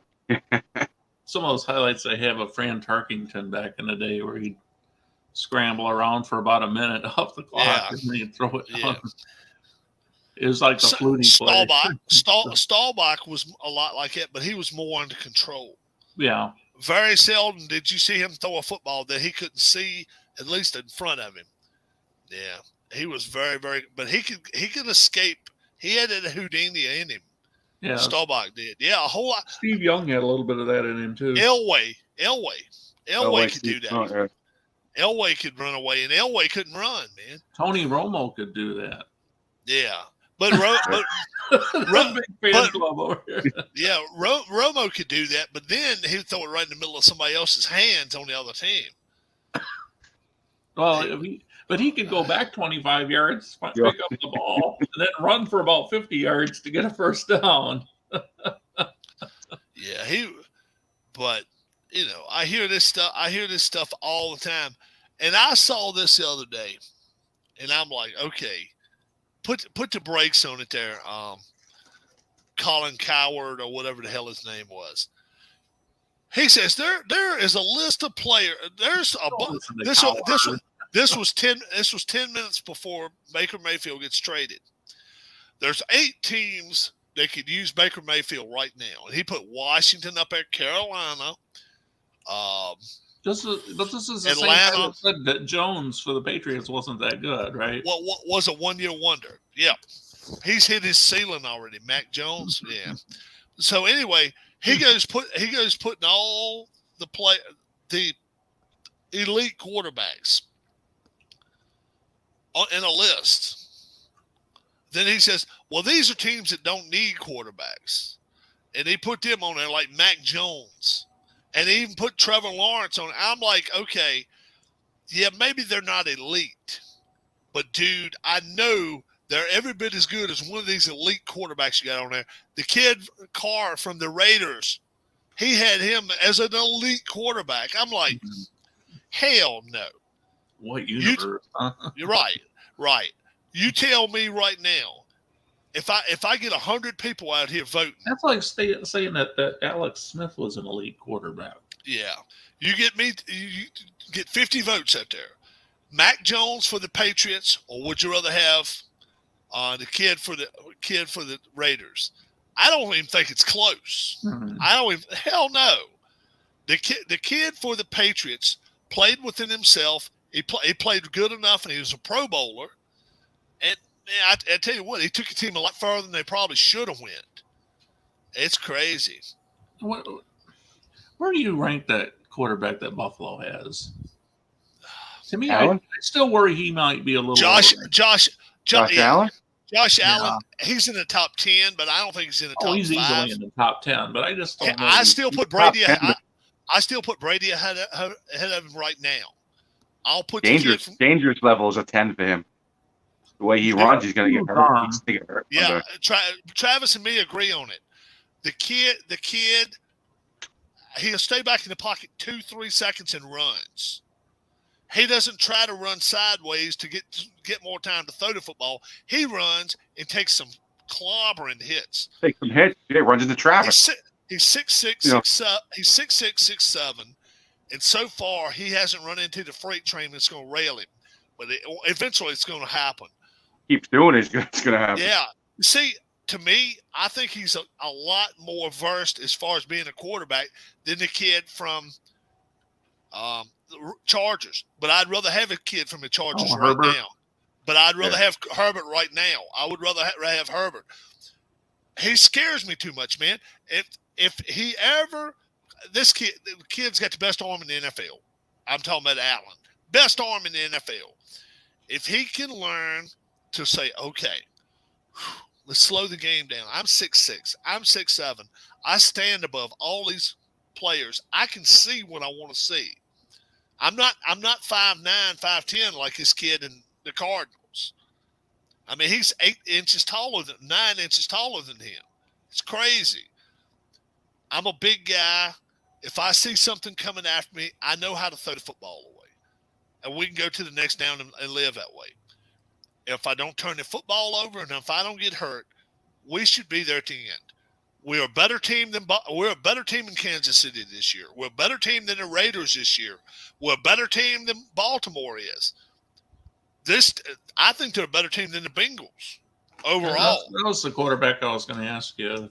Burrow? Yeah. Who would you rather have there? Now, Burrow doesn't have the arm or anything. I would rather have Burrow right now. I'd rather have Burrow just because Burrow will unload the ball. He'll slide. He'll get out the way. Well, Burrow's that kind of guy, though, under pressure, he's not going to fade. He's not going to fold. No.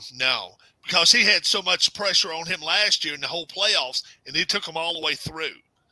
I mean, look, they just did not come out. They couldn't stop. Their offensive line sucked. That might be the worst offensive line that's ever went to the Super Bowl. I mean, this guy took a beating last year. He got sacked, 50 times? Shit like that. Broncos teams. Over 50. Very good offensive lines. What do you say, Travis? It was over 50 times he got sacked. And it was he up got there. over. It was fine. Yeah. They were worse. They were worse than the Denver teams as far as the offensive line, I think. And the thing of it is, it wasn't like it was coming around. They were coming right through the middle, and he was taking plowings. He got hurt a couple times last year. He can't do that. They have got to get him an offensive line. They've got to bring some people in there. I'm not saying where he can stand in there 6 seconds and throw the football, but he's got to be able to stand in there 4 seconds, 3 seconds to at least see his routes. He didn't get that last year, and they went a whole lot further than they should have. We'll see what happens. But for the talent straight up right now, Burrow and the kid in Buffalo, I would rather have Burrow right now. I think Mahomes, I'm starting to doubt a little bit because I just think he's a little too wild. Mahomes has that wild trait to where if he starts running around, he'll throw the ball anywhere, and he doesn't have number 10 to throw to anymore. But that's the other thing with Mahomes, I don't know if it's a Mahomes thing or a Reed thing, but they're in the first half, they're always flat. It seems like that team. They'll score 2/3 of their points or so in the second half every game. Yep. You know, that's to me. If I were going to rate quarterbacks right now, Burrow's way up there. Burrow's top 5, maybe top 3. Brady, look. People say, well, Brady has all this talent around him. Turn the clock back, folks. Turn the clock back from the time he won his first Super Bowls. He didn't have. He didn't could catch up to him at any time. Name the Hall of Fame receivers he's had in his career. It's been one. Gronk, that's it. Unless you want to call it one, Moss. Randy Moss. Moss, but he didn't win with him. Like 1 year or 2 years. Yeah, and he didn't win with him. He didn't win nothing with him. No. He made players better. He got that kid from the Miami Dolphins and brought him up here. Welker. Wes Welker was a joke. Wes Welker was going to get released by that team. They got a 6th-round pick for him. They bring him up out of New England, and they make a superstar out of him. Well, you had that Troy Brown that was playing offense and defense. You know, Troy Brown, and then who was the other guy? Deion Branch. Yeah, who was the other little white kid? Edelman? Julian Edelman. Edelman, yeah. He made players better. Wasn't he returning punts to them too, Edelman, at one point? Close, right? Edelman was. Welker was too, I think. Welker was too, yeah. Yeah, on other teams was returning punts and kickoffs. And they bring him there. He returns punts some in New England, but mostly was a receiver. And then what happens? Tom Brady, that's their running game. Backs up, throws the ball 5-8 yards and all. And then when they do run a football, James White, some of these other guys that come in there, LeGarrette Blount, they average 7 runs, well, 7 he yards. Have one other superstar receiver, Antonio Brown. Yeah, but they didn't win. They didn't win shit with him, though. They didn't win nothing with him. See, that's the thing. And he's taking less money everywhere he's ever went. He is taking cuts in pay. Why? I want more talent. I want more talent brought in. I want more talent. And people always say this. This is what I laugh about. Well, you know why everybody's going there? It's because Tom Brady's there. Bullshit. Why is not everybody going to Green Bay play? Because that guy's making 45. I was going to ask you about Aaron Rodgers. He makes $45 million. $45 million. Tom makes $16 million. He's the 17th highest paid quarterback last year. 17th. The guy that played, 1 quarter for the Redskins last year made more than he did. Alex, what the hell was his name? Broke his leg, messed himself up for life or whatever. Fitzpatrick? Now, the one before that. The year before that. The year before that. Oh, that's right. Alex Smith? Alex Smith, yeah. Alex Smith. Yeah, I couldn't hear you, though. That's when they had to graft his leg or something, right? It was really fucked up. And he was making money on the side there. It was a retirement thing, though. But he was making more last year than Brady was, which is a joke. Fitzpatrick. What happened to the quarterback that the Vikings had that really bad leg injury, and then he was kind of floating around? The Panthers had him, and then the Saints had him, and Dante Culpepper? No. He had his leg. They said he almost lost his leg when he got hurt in Minnesota. They wouldn't have got him to the hospital a little sooner. He was a starter for the Well, when Breeze got hurt, he started for the Saints that one year when he broke his hand or his thumb. Oh. Let's see. That was probably about 4 years ago, maybe. I'm trying to think. Was it a white kid or black kid? Black kid. Black kid. Mm-hmm.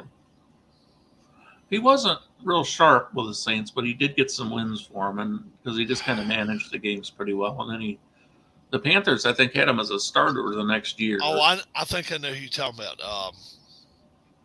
Big guy, big kid. Yeah, he's a big guy. I think he played, was it Louisville or something? Before the guy that Lamar Jackson, didn't he play there? I think you're right. What the hell was his name?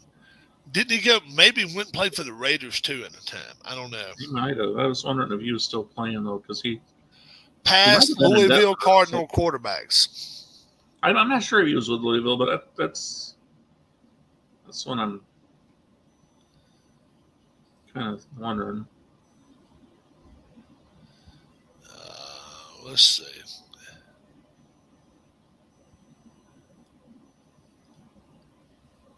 Past Louisville Cardinal quarterbacks. Josh Johnson. No. No. Bridgewater. Oh, Teddy Bridgewater. Yeah, Teddy Bridgewater. Oh, yeah. Teddy Bridgewater. Okay. Yeah, he played that in Carolina for a while. Yeah. He was to me, I think he did play at Louisville. Yeah. To me, I think he's a better quarterback than Lamar Jackson is. He was with Denver last year. He started 14 games. Yeah, I thought he played Denver there for a while. And I think he's played. I want to say maybe he played with the Raiders for a little. No, I don't have them listed. Minnesota, New Orleans, Carolina, and Denver. That's it. All right. To me, Lamar Jackson, he's got that same mindset as Allen does. Smaller kid and can't take a hit near as good as Allen can. A couple of hits and his ass is into him too, and he likes to run it a lot. He's a guy that likes to run 15 times a game. And look, a quarterback does not need to be running 15 to 25 times a game. He runs fine. I mean, some of those games later in the season with Allen, he did some stupid stuff. I mean, you're in the playoffs. What are you doing that for? Slide, throw it away. You know. Right. They might pick to go all the way, but I'm scared with him. I think he's going to get hurt. He gets hurt week 1, week 2. That season's over, Rob. I mean, let's just talk where he can come back like week 3 or week 4, but still, it ain't going to happen. And the thing of it is, they've still got to, after it, if he gets hurt, they got to have that game plan. If he gets hurt, who's their backup? You know, I don't even know who their backup is. They still have. Is it the kid? Is it the kid that took the Eagles to the Super Bowl? I believe maybe it's. They still have him, or they get rid of him? I want to say he's still there. Is he good enough to carry the team? Nick Foles is not the worst quarterback in the world. To me, he was been a backup. He's been a backup in Chicago, Philadelphia, and I want to say Buffalo now. Why does somebody not say, "Look, you're our guy. We're playing"? I know. Damn! All you did is take a team through to the Super Bowl that probably shouldn't have been there, and you won with them. That's one thing. I have never liked how the NFL kind of blackballs different guys. I was not a Tebow fan. But what did this son of a bitch do every week? He won. The son of his record is 6-3 or 6-2 or 7-3, some shit like that in his career. And then all of a sudden, nobody wants him. And I'm thinking to myself, okay, if you can go 7-3 with anybody out there, I don't give a guy. Case Keenum is their backup. They traded for him. Oh, Keenum. Those trade for Case Keenum to be their backup QB. Yeah. He played for the Browns. The Cleveland Browns traded him. For Washington, too. He played for Washington, too. Yeah, traded for Deshaun Washington. Yeah. So, yeah, I don't understand. Why wouldn't you? If I was If I'd have been Washington, before I would have gave this kid a chance, I would have went out there and got Nick Foles. Yeah. And said, look, go out there and freelance it. Go out there and do what you can do. Run the football around, throw the football all over the place, have fun with it. Make it backyard your field. And nobody has any confidence in him. And I'm thinking to myself, okay, everybody's got this confidence in this kid that's going to Washington now. What the hell is his name? Carson Wentz. Why? Carson Wentz ain't won jack shit since he's been in the NFL. Just tell him to go out there and play backyard football. I mean, you could look at dude, that's the only way. With the Eagles that year. That's the way. You have to think about that. So backyard football, simple game, backyard football, right? And just win. Right. Hand the football off. It's a kid's game. You're getting paid money for it. Have fun. Yeah. Yeah.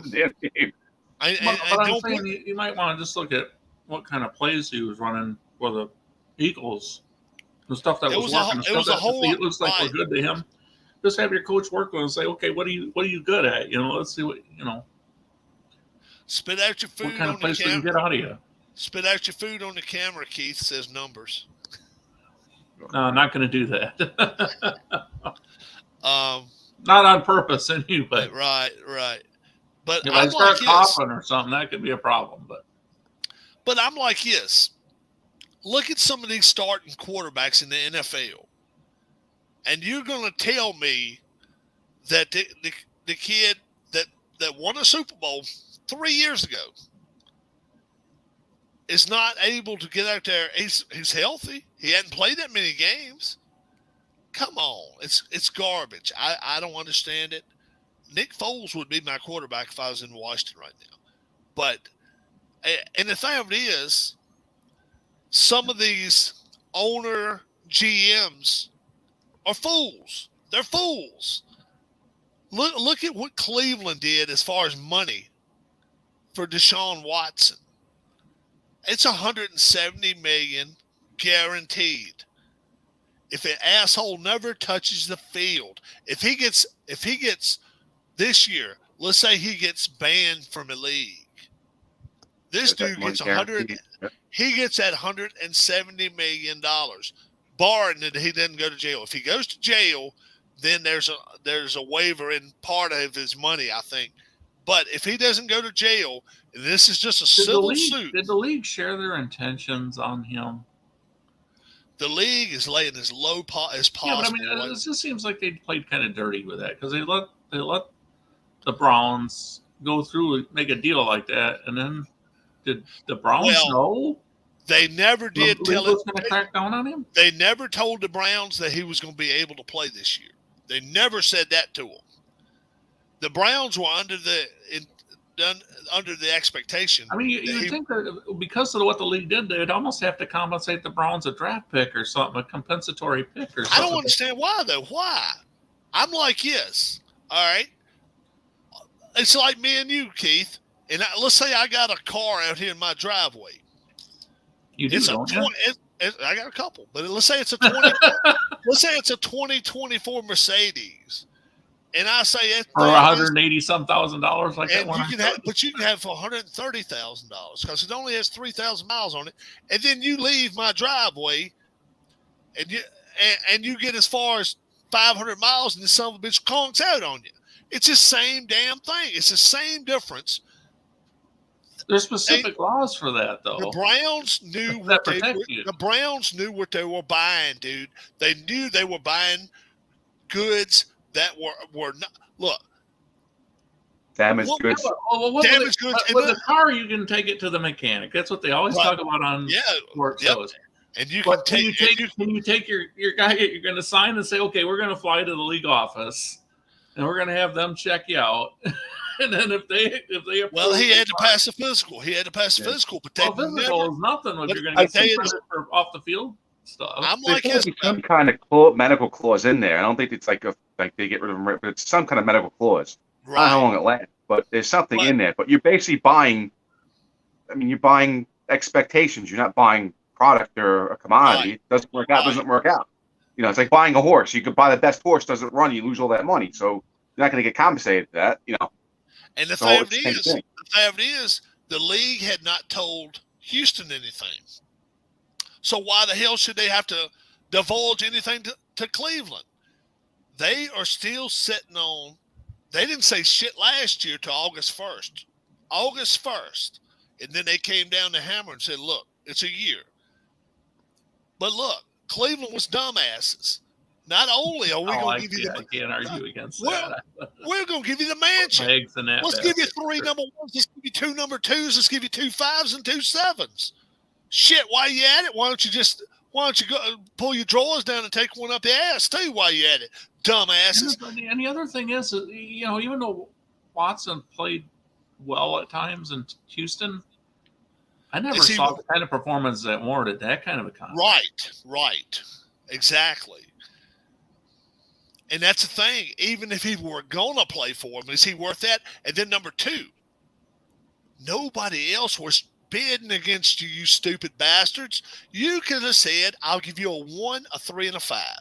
We'll stock. And I guarantee you they would have gave him up. Well, they were looking with food for a couple of games or something. All they wanted to do was unload him. And Houston was sitting there. They were sitting on the gold mine. And then Cleveland comes up like dumb bastards. And I bet the people in Houston were like, is this serious? Call the real Cleveland Browns, because these people are right. Did you read the email right, Tom? Tom, read that email once more to me, Tom. Stupid ass draft day movie. 3 number ones, 2 number twos, a 3, 2 5s, and a 7. All right, do this for me. Call the son of a bitches now, because we want to get. I mean, shit. Sign the deal. Just sign the deal. Good. Yeah. You call them back. Don't act like you're interested. Clean his locker up, get him out of here. He was never here. But, right. While I'm on the phone, I want you to go burn his locker up. Yeah. You get on the phone and you got somebody already then took his name and number down off the damn thing. Yeah. That reminds me of that. Really? You're being really tough with me. You mean all you're going to give me is 2 1s, 2 2s, a 3, a 5, and a 7. I'm not sure we can do that. Oh, you're going to give it a third number 1. Hold on for a second. And the whole cheerleading section's right now. Okay. Champagne bottles in the background. Yeah, they all sitting there getting drunk as hell. It pains me to say it, but I guess we can. They're shuffling their draft war machine. Yeah, board. They already decide who their number 1 pick's going to be. All right, I guess we can do that then. Send an email over here, and I'll sign it, and we'll send it to the league office. Click. We'll have it notarized by tomorrow afternoon. Click. He picks it back up, and here's the dial tone. And then he throws the phone across the damn room and says, fuck yeah, we got him. While you're waiting for the reply, then it was just announced that Roger Goodell says that Deshaun Watson is going to be suspended for the whole year. Deshaun Watson gets 12. Damn, I hope their email works. Keep it on Gmail, guys. Keep it on the Gmail. It was just announced a little earlier that the Cleveland Browns are interested in Deshaun Watson. Our league sources have got them given them 1 first, 1 third, and a 5th. 30 minutes later, we have Sal Palantonio down in Houston, and you won't believe this, guys. They got 3 number 1s, 2 2s, 2 5s, 2 7s, and a carton of milk. I mean, yeah. Nobody's around for comment because they're all drunk. They were bidding against themselves that night. And they did it. And they must have caught them on a drunk night. And they just, then, if you're going to do that shit. Some guy like Otis in Cleveland, hey, got us a quarterback. Let's go out and ride the cow across town. Yeah. Then you got to have at least a notion that Baker Mayfield's not going to come into your office, shake your hand, and say, thanks a lot for bringing me a good backup in here. He's going to tell you real quick, I want to get the hell out. I want out. Then after a month, He finally told them to go screw themselves. And after 6 weeks, they finally said, okay, we got to get rid of this dude. He's going to be a cancer in the locker room. And this is a one time I'm defending Baker Mayfield. I wouldn't have wanted to stay behind in this situation either, because it's a no-win situation. If he does get suspended 10 weeks, do I want to be the stopgap until he comes back? Hell no. No.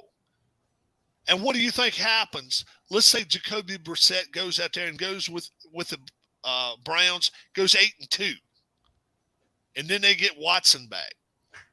Watson's going to be their starter week 11. I don't give a shit what anybody says. They're not going to let Jacoby Brissett start over Watson if they're paying him $35 that kind of money. Yeah. Yeah, if they paid him $40 million, you can't do it. You cannot do it. And that's why I say people say, well, the NFL's performance driven. Bullshit. Money driven. It is.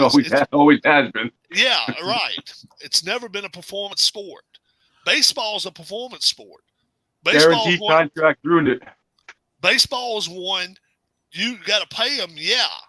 But if you bring somebody up from AAA and they go out here like this Hall kid from the Phillies, he's been out with them 8 games. He's hit 5 home runs. Do you really think they're going to go sending him down? I don't give a shit. I don't give a shit if Bryce Harper comes back tomorrow. They've got 9 spots in that lineup. That kid is going to play some damn where because he's performing. It's a performance-based deal. I mean, Castellanos, the idiot they got from the Reds, he's hitting a whole 175, 180. He's got 8 home runs. And his Hall kids played 8 games, got 5 home runs. And Castellanos is making $24 million or some garbage number like it. And I'm like, it just kills me that they even went and got him. I didn't like it pick up when they got him. As soon as they said they got Schwarber, I was like, yeah, I don't mind him. Now, he's not batting much over 200, but he's got 27 home runs in the first half. 27 already. I don't know if he got one today or not, but it's crazy the way he's hitting the ball. He's got about 60 RBIs. He's on pace. He's on pace for 50 home runs and 110 RBIs. I don't give a damn if you don't bat 200. If you get 50 home runs for me, yeah. And he's leadoff hitter. He's a leadoff hitter. It's crazy stuff, and that's why I say some of these NFL guys piss me off. Getting any walks? Schwarber's been getting walked some. Yeah. At times, it looked like he would be a patient hitter, but then he kind of went into where he swings a lot of shit just like Gregorius and like Odubel Herrera. They swing at a lot of trash. We strike out. Our team, the Phillies strike out average about 8.5 times a game. That's a lot. Wow. That's a lot. Yeah. And the guy last night pitched 6 innings and struck out 9. But, Phillies won today. They won this series, but like I say, they're heading to St. Louis. And they got Miles Mikolas and some of those guys. I don't know what they're going to end up doing with those dudes, but it's going to be tough. It really is. I hope my man Harris is all right. Hey, I saw the Storms. To a text, and I send them one once in a while. They're going from east to west, so they were going from Orlando back toward Tampa. Those Storms were. All right. How are you doing? Let's just do it that way. Harris is a big board game guy. Travis, he's got a lot of the games. He's from Baltimore. Oh yeah, it's almost like if he hears about a game, he'll buy it. Yeah. He indulges into it a lot. He's not married. His mom passed away. They all lived in Baltimore, and they all decided we're going to relocate down to Florida. I don't think he's too keen about that shit, but I don't think he gets into the APA games, but I think it's different ones he gets into. Yeah. I saw Harris on someone else's stream. Can't recall who either today or yesterday. It might have been on Dwayne March's. Could have been Dwayne's. Keith Avalon was on when you came on. Who was? Keith Avalon. He was doing a second season football game, I think, with the college all-star team or something. I sent Matt an invitation. His wife going to do. He calls it staycation or some shit. Going to her daughter's house. He's going to go shoot guns this weekend. Yeah, it might have been Dwayne's.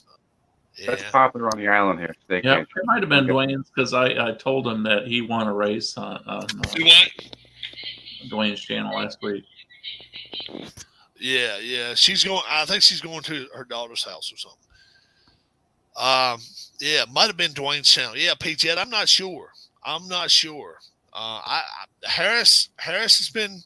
I've been trying to get in touch with him a whole lot lately, and so far a 45-minute drive has lasted about an hour and 40 minutes.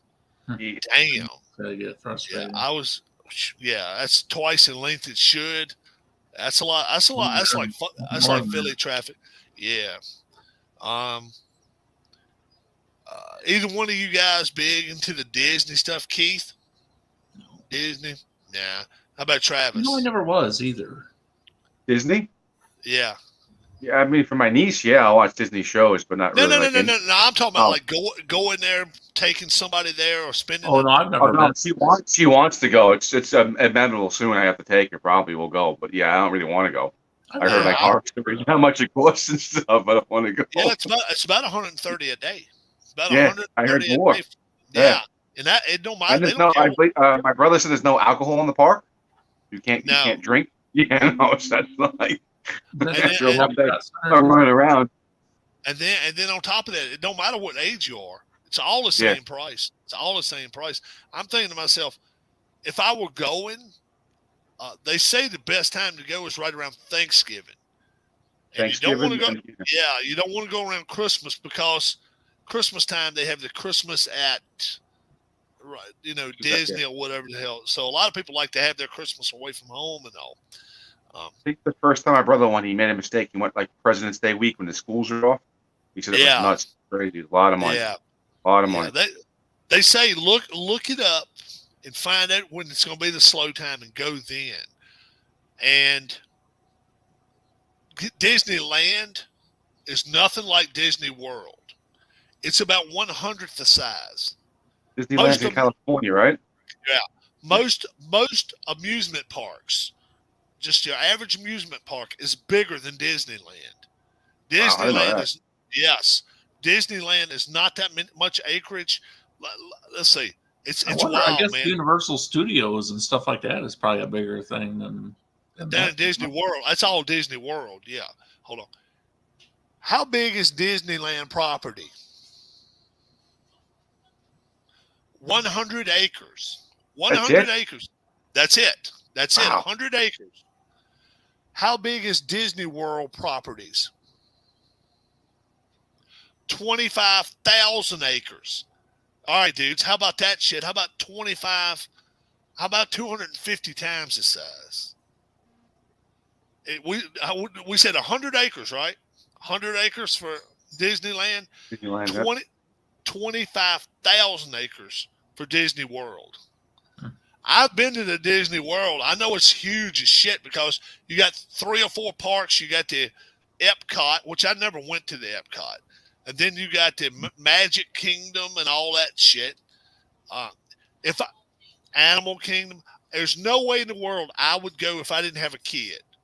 If me and my wife decided at one time or another to have a foster child, or we decided to do the big brother or big sister type thing, get a kid, maybe I would, but that's the only way I would. Just me and her. There's no way.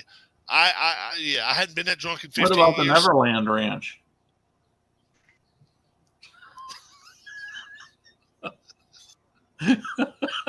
How many acres is that? I'm gonna find out for you, Keith, in case you ever want to make a tour. How big is the Neverland Ranch? 4.2 square miles. 4.2 square miles. I guess they let the kids at the back door and give them a running start. By 2 miles. Give him a chance. I want to be a cowboy. He got his little rope, and I want to be a cowboy. Oh boy, folks! If you joined the channel, if you just get with us right now, we are fucked and far from home. Charlie Brown tonight. We are not close. Yeah, I watched. Speaking of Charlie Brown, I watched that. I watched that video on YouTube. I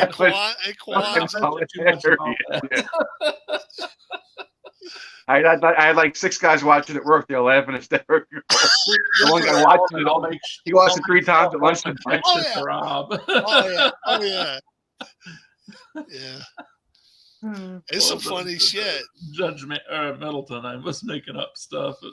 I did remember because you guys remember Opie and Anthony?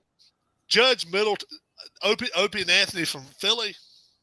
Well, Philly, New York, yeah, they started out in Philly. And they did a clip on that years ago. So halfway through, I remember it, but they didn't do the whole clip, but they did do something on it too.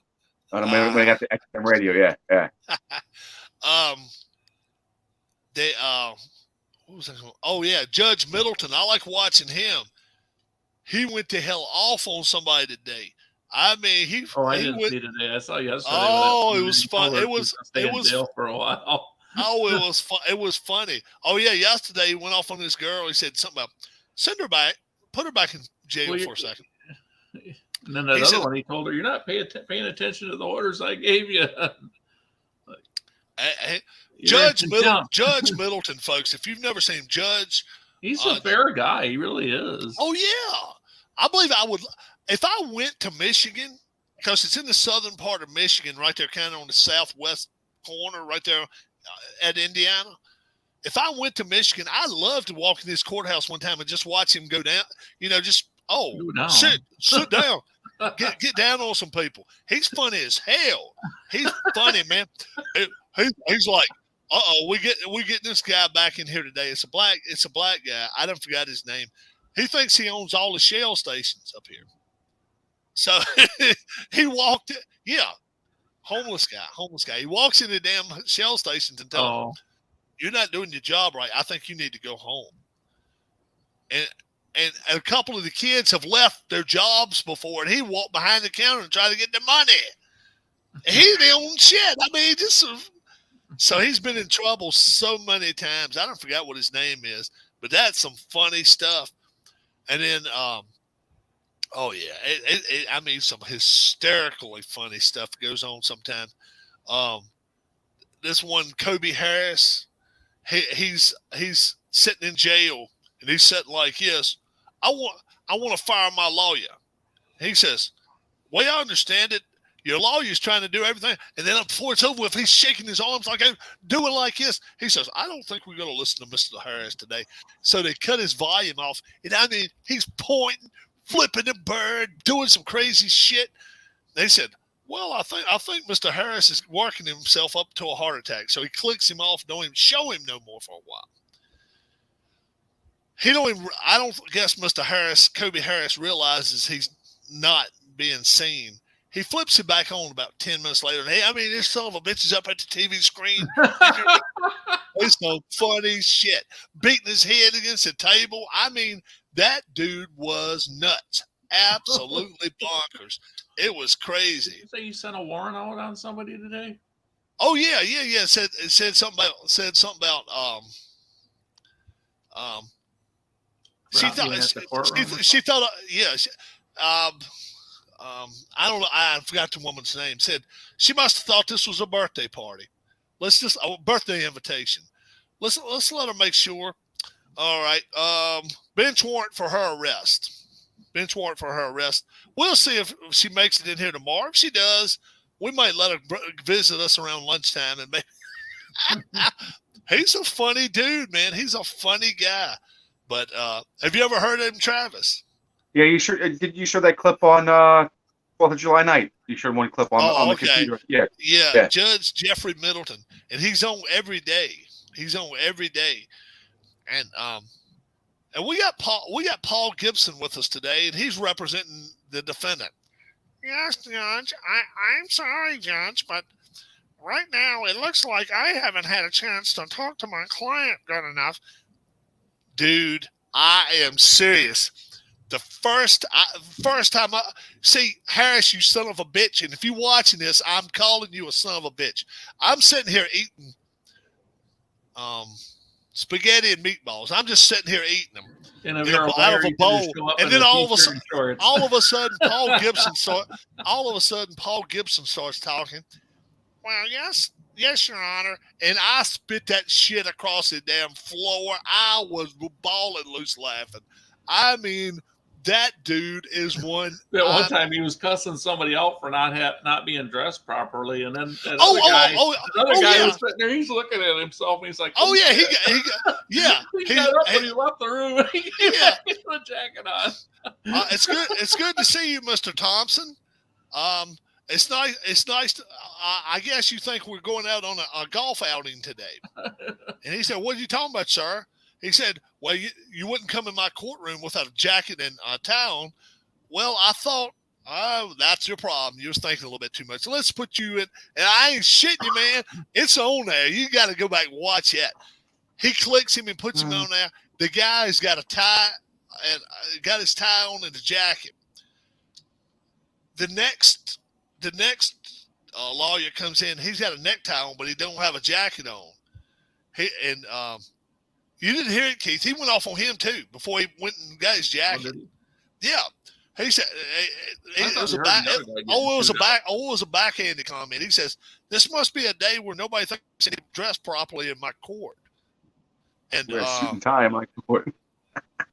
Well, he just said dress properly in my court, and the old guy that's a lawyer looks at the other guy and he sees a tie, he sees a jacket.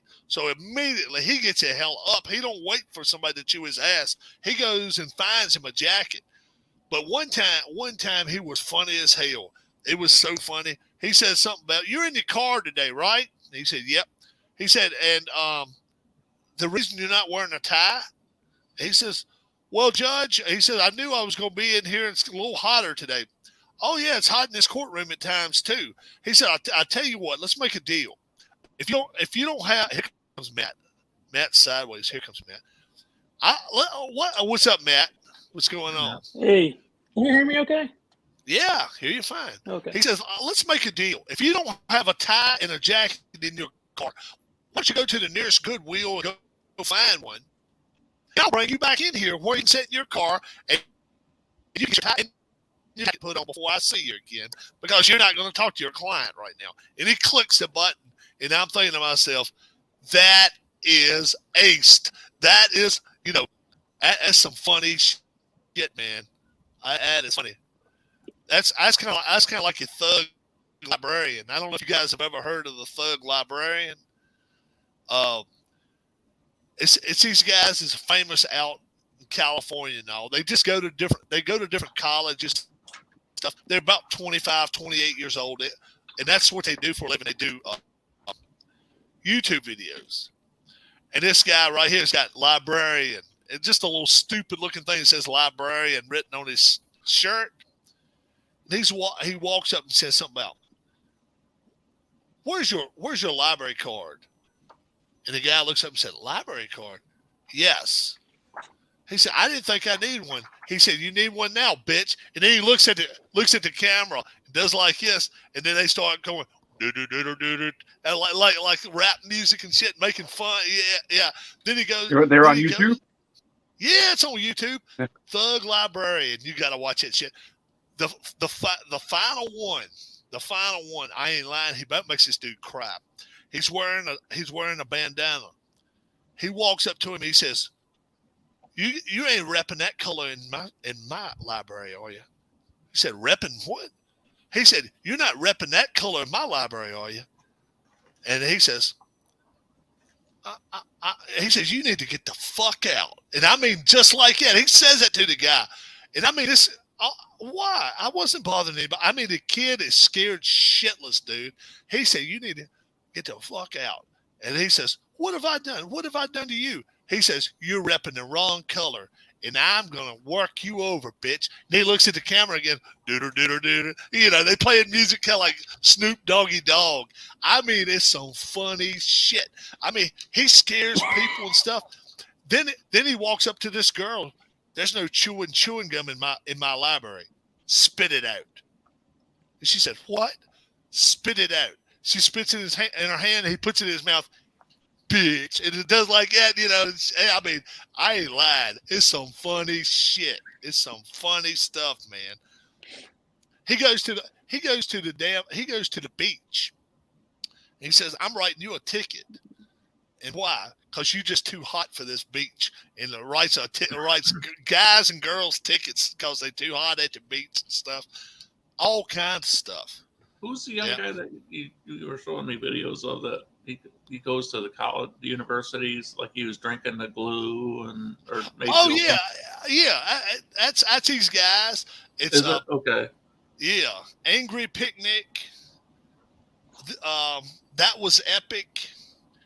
But all of these guys are together now, and what he done is put milk in a glue bottle. Said something about, well, you wouldn't have a couple dollars, would you? And women or guys look at him. He says, well, don't worry about it. He opens up a glue bottle and starts, oh, don't drink it. Don't drink the glue. And this girl's actually fighting him over it. And then by the time it's over with, she sees it's milk, he squirts, and then she does it too. It's some funny stuff sometimes. But and then he walks up to some of the women sometimes and says something about, touch this. And said, why? You know what this is, don't you? She said, no, boyfriend material. And, I mean, yeah, they got some. I mean, these guys ain't shy one bit. They'll walk up to the prettiest girls. They don't care. And some of the time, one of these times, you have got to watch it. It's this guy called Angry Picnic. And it's famous. Say, I'm on a rebound or whatever. This ain't no lie. This girl has got to be the most famous girl on the internet now. He says, my girlfriend broke up with me. This son of a bitch she's eating it up. She's sitting there. She says, what's wrong? My girlfriend, she broke up with me. She says, I'm too fat. She said, and then she's hugging on him and shit and saying, well, she's not worth the trouble, honey. He says, yeah, and I need to get laid bad. I mean, he's talking shit, talking all kinds of stuff. She said, oh, I'm sure you do, and all this kind of stuff. And I mean, you can tell the girl is falling for this guy. She's actually falling for this son of a bitch. And I mean, he says, I don't know what I'm going to do in my life. I mean, it goes on for about 8 minutes. And this girl, she's kind of redhead. She's kind of a cute girl, but the way she treats this guy, it's like gold. It's like, I'll bet you she had no problem finding dates after this, because at the end, when it's all over with, he looks at her and said, this was a YouTube video. And you could tell her chin's about to drop, and it's like, oh my God, I done fell for this son of a bitch. And now, you know what's going to happen. But I guarantee you, if you watch it, you'll see what I'm talking about. This chick won't have, I don't care what town she's in. She is YouTube famous now. She's a cute little chick. I mean, she was saying everything. Oh, you'll be fine. I mean, it was just, you can't sit there and watch that for 10 minutes and think, you know, this asshole is doing this to her, but still, she is just being as sweet to him as she possibly could be. I mean, it's crazy. If you're able to find it, watch it. It's I don't know if it's on Angry Picnic. No, it might be Angry Picnic's channel, but it's Rebound, the Rebound Girl or something. Let's see if I can find it real quick, and I'll just show you a picture of her. And I'm not big on redheads anyway, but this girl right here, her actions spoke so loud for her that, I mean, I don't care what age you are, you got to be like, oh, this girl has got to be the ultimate catch. She's got to be the ultimate catch. Let's see, Angry. That's what his name is, Angry Picnic. That's what he goes by. Let's see, rebound. Let's see if I can find it on that. Oh, there she is. There she is. How to get a rebound. There she is, right yonder. I don't know. Can you guys see that one? Yeah, little redhead girl. She ain't the prettiest girl in the world, but it happened 5 years ago. And I'm serious. You see, he's sitting there acting like he's whining and crying with hat on backwards and shit. And I mean, he's talking like, oh, yeah, I need to get laid right now and all this. And she's hugging on him and shit in a cafeteria or in a library or whatever. And she's eating it up. And it's had 11 million views. 11 million. And I'm just like, I guarantee you, she's had no problem finding the guy since then because she was just a sweetheart. She was just a sweetheart. There's no other way about it. Now, Matt, I ain't had a chance to ask you questions yet. How you liking this fast drive football season going so far? Some weird results, that's for sure. But I mean, it's a hell of a lot of fun watching it. I'm enjoying it. I'm enjoying doing it. And now, what season have you got there going on with yours? I'm doing a 1987 UF replay. So, because the 1987 set has all Division I teams from that year. 100 and like 109 or 108 at that time. So I'm just doing that. Yeah. Your thoughts? USC, UCLA coming to the Big Ten. I mean, I think the only draw. I am not interested in West Coast. No, I shouldn't say I'm not interested. I have, when it comes to the West Coast and the Pac-12 and the Mountain West and the WAC, I mean, the only draws are USC and UCLA to me. Yeah. The other teams, I don't really. I mean, Stanford is good, but they're boring. They're like the most boring team. Yeah. So, maybe the only other team out there that has any draw appeal may be Oregon. And even Oregon, after Chip Kelly left, is like they're a gimmick now. They have uniform combos, and that's it. No sustained success. 10 different uniforms a year, and they're going to lose their 2 or 3 games. They're going to lose 2 or 3. They just are. Exactly. And now ACC and Pac-12 are talking about getting their super conference together. I think it's an idiotic idea. I'm not going to say idiotic. I think they could do better if they went after Kansas and went after West Virginia. That's just my thinking. Kansas and the ACC that would be the basketball mecca right now.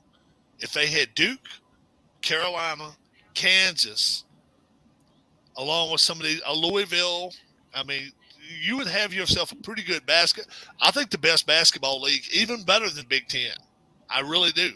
I really think it would be. Well, I think the ACC is already superior in basketball anyway. So yeah, they have their off years, and the thing of it is, if they ever do make it where they have to play 3 years in college, or stay 2 years at least, put it kind of back to let them leave high school and play in the pros.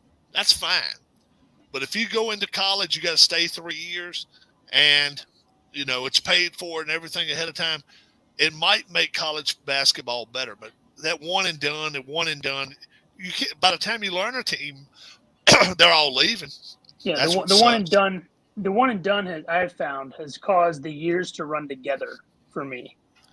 You know what I mean? Like I can't remember. Okay, what season was Zion one and done? What's right? It's all just kind of the same. It all runs together. Yeah, and the thing of it is, if they're going to do that, just let them leave straight from the high school and do that. Yeah. Just leave them.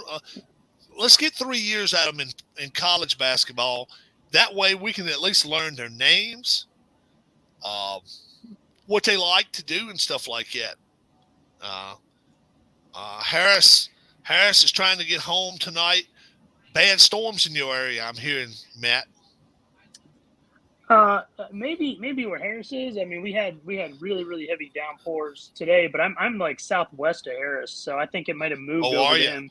So so you're south and west of Tampa. No, Harris isn't in Tampa. Harris is directly. I'm north of Tampa. Harris is directly east of Tampa. Where is Harris? I thought Harris was in Orlando. Back toward Orlando. Yeah. Yeah. So he's a little northeast. Like he's not too far north. So I'm like a little southwest. You'd have to come southwest, but I'm still north of Tampa. Oh, okay. All right. Yeah, I got you. I thought you were north of where he lives though, because he's there. He's east. I mean, he's west of Tampa. He's west of Tampa, so he's not in. West of Orlando, rather. He's not. So. Oh, so he's not actually in Orlando. He's no. Okay. No. He's closer to me. For the night. All right, you heading out, Keith? I'll see you guys tomorrow or something when you're. All right, man. Good evening, everybody. Matt, have you ever talked to Travis here before? No, only in the chat when you guys had him on the first time, and I asked him about LOW. And talking about he owns horses too. He's big into horses. Yeah, I heard that. Do you own do you do it like when you're buying like a share, like a stake in a shares percentage? Yeah. Shares percentage. Okay. Yeah. That's cool. Yeah. Now, how far are you from Tampa or Gulfstream where you live? I'm in the same county. I'm Hillsborough County. Spring Hill? Are you close to Spring Hill? Yeah, Spring Hill's probably like a 30-minute drive on the Veterans Expressway for me. Oh, okay. I see it now. Yeah. Brooksville. I see. Near Tampa Bay Downs. I'm not far from Tampa Bay Downs. Okay, cool. It's not bad. Cool. Nice track. Have you ever been down there, Tampa? I'm Travis. Once. Good track. I've never been to Tampa in my life. Never been to Tampa. I need to make a trip. It's in Oldsmar. It's right outside of West Chase. So I used to live in West Chase when. I think opening day was today. I think or tomorrow, something like that. I think it is. It could have been. I know they have the Silks Poker Room there. I think they got heavy rain. I think they might have canceled the first day or something like that. Oh. I forget what it was. I saw it on Twitter. It rained. Yeah. It rained a hell of a lot today. Yeah, and it's still raining. It looks like down in your area a lot. Looks like it's still coming down. It's crazy. Yeah, I think it's still but it's not as heavy right now. It's not. Yeah, I had a lot of lightning. I had to go run an errand tonight. There was a lot of lightning, but not a ton of rain. Yeah. No, we're supposed to get storms up by me tomorrow night, so I don't know if that's coming up from you or across. I don't know. I saw the news. We got some this afternoon. We got some this evening. Coming up from your direction, and tomorrow afternoon, they said. Yeah. So we'll see what ends up happening there. It's raining now. So today, it was humid today in New York. I think at least going to get a thunderstorm or something. Matt, how about this situation with the Browns quarterback? The one that it may end up getting suspended. 160 million guaranteed, 180 million. 231 million. 231 million guaranteed over how many years? Wow. I don't remember the years. I just remember it was 231 fully guaranteed. Yeah, fully guaranteed, Travis. So if he don't ever play, he's going to get that. They must have been really, really fucked up that night. They were desperate. They made that offer one day. One day after he said, "I'm not going to sign with you," they make that offer. So, of course, they were desperate. They totally screwed the quarterback market. I told you that already, Rob. They totally screwed the quarterback market moving forward now for the rest of the teams because now everyone's going to want guaranteed money for the entirety of the contract, and they're going to want more than 231.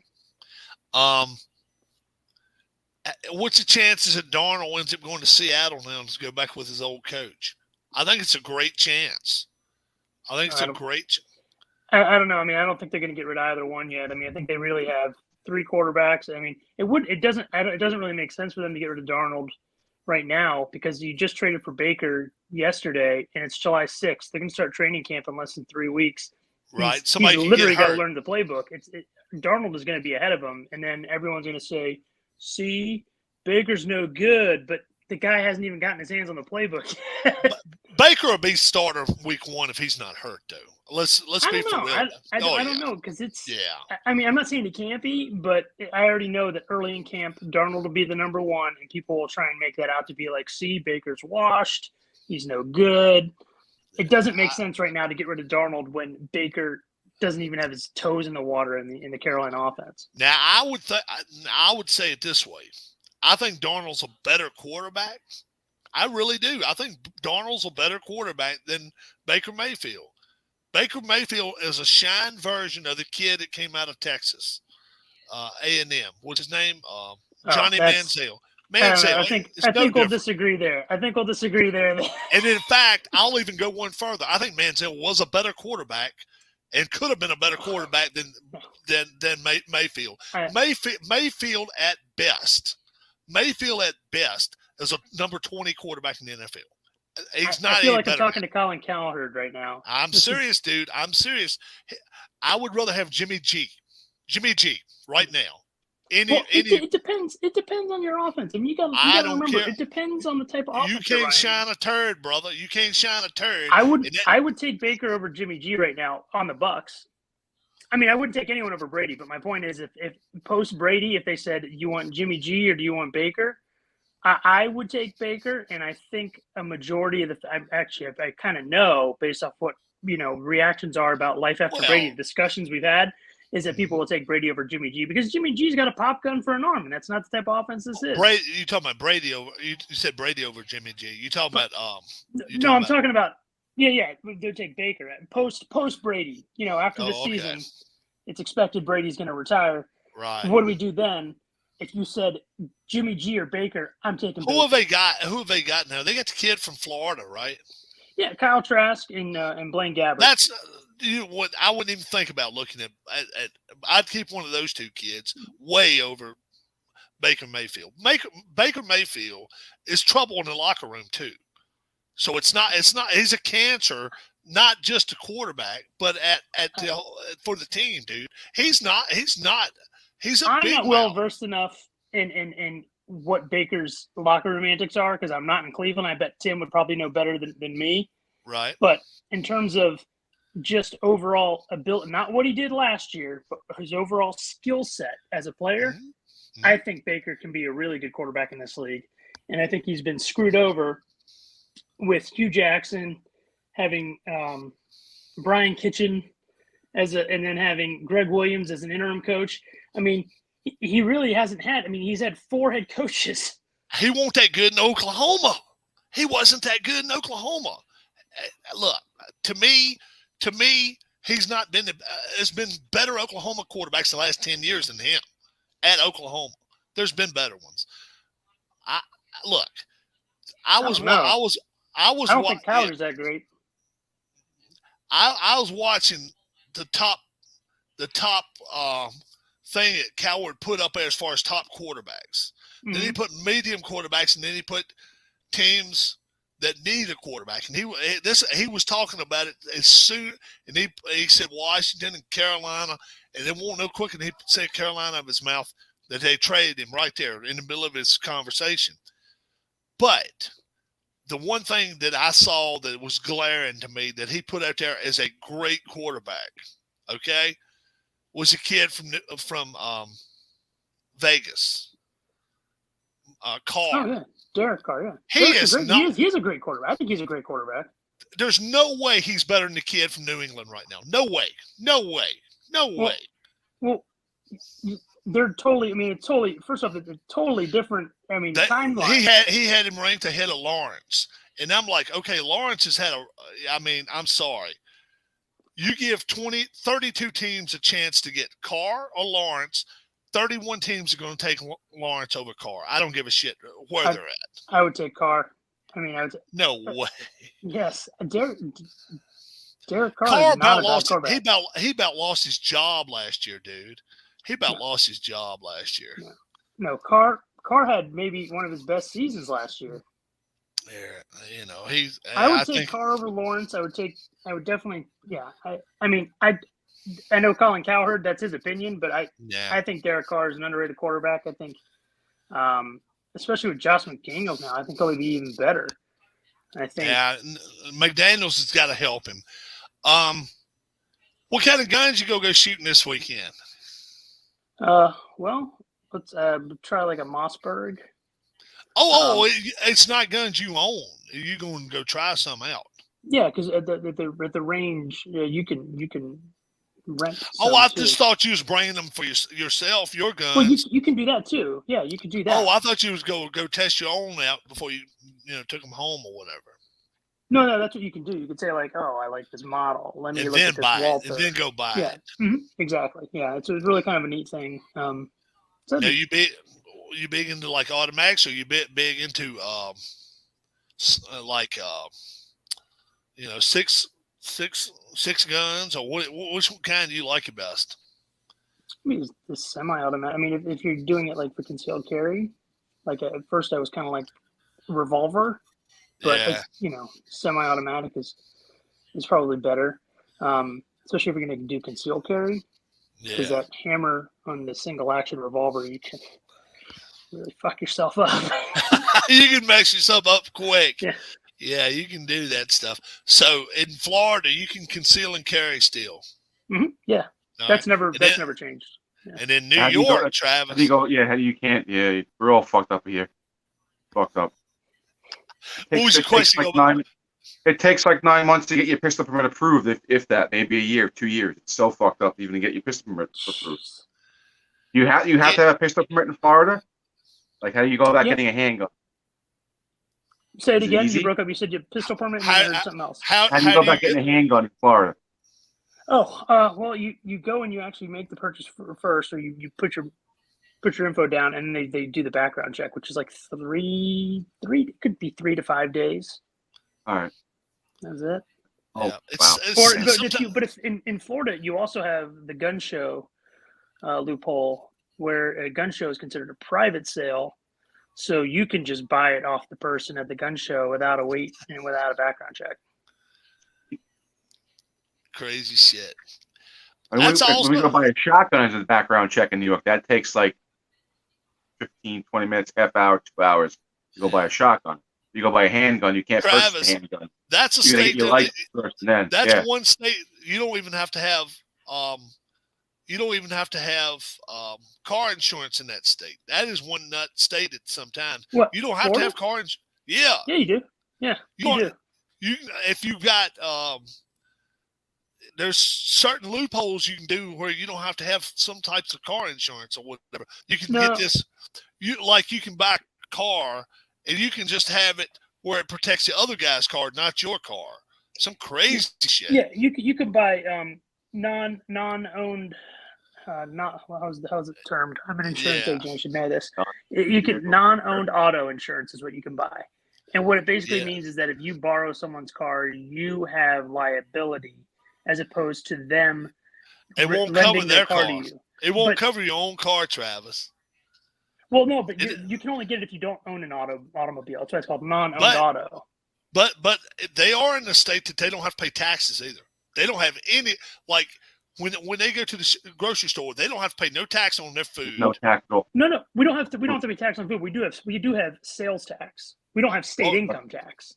Right. So when they get paid, they got a federal tax, but no state tax comes out of their checks. You don't file taxes at the end of the year? They file federal. Yeah, you got to file federal, but there's no state tax. How about that shit? That's nice. It's only 3 states that don't have a state tax. It's Nevada, Texas, and Florida. So, we're 875, 8.75 up here in New York. Sales tax. Good God. What are you down there? What do you got? 2, 4, 6%. That's what we were. 6% or 8.75%. But if you go get prepared food, they are like, they treat you like you're a white collar, way up there type person. If you just go and get food, any prepared food, 13.25%. Like a luxury tax. Like a luxury tax. Yeah, do you guys have to pay that shit too? Well, you go buy like an expensive watch or an expensive car in New York State, you have to pay a luxury tax. Why do people live there? I mean, stop moving here, but why? People live there. Thanks. I don't know. Matt, have you lived there all your life in Florida, or did you move down there? No, I lived my whole life. Oh, really? You were born and raised in Florida, man. Really? Now, what area were you born in? Like, or right there in the area you live in there, pretty close. Tampa area my whole life, pretty much, yeah. No shit, really. I can't believe, dude, that you wouldn't be like, okay, I got like 5 sets of golf clubs here for sale, and I got one that I play with and all, and it would be like, I'd fucking live on a golf course. And you know what? It's the same thing though. People like from the Northeast will be like, oh, go to the beach every day. When you live here, you don't go to the beach. I don't care about the beach. Screw the beach. I don't like the beach now. I like going to the beach up here, so I would go to the beach down here either. No, like that. I got Myrtle Beach 5 hours away. Never been there with my wife not once, and we've been together 17 years, and I don't give a shit. I told you, Rob, my wife and my daughter are going to the beach this week. I'm not going. I'm staying home. Oh, I didn't know that. I just thought that she was going to your daughter's house, but I didn't realize she lives on the beach or pretty close to the beach. No. Well, my wife, they like rented a place. Oh, okay. Yeah. I got you. Yeah. But, oh, man. How much did that go for? I got mommy asking on the beach. Like rent the house on the beach in Florida. For 2 days, it was like 11. 1,100? 1,100? That's like $4,000 in New York. $5,000. Yeah. Yeah. Fly around like 8 or 9. Yeah. Right. Yeah.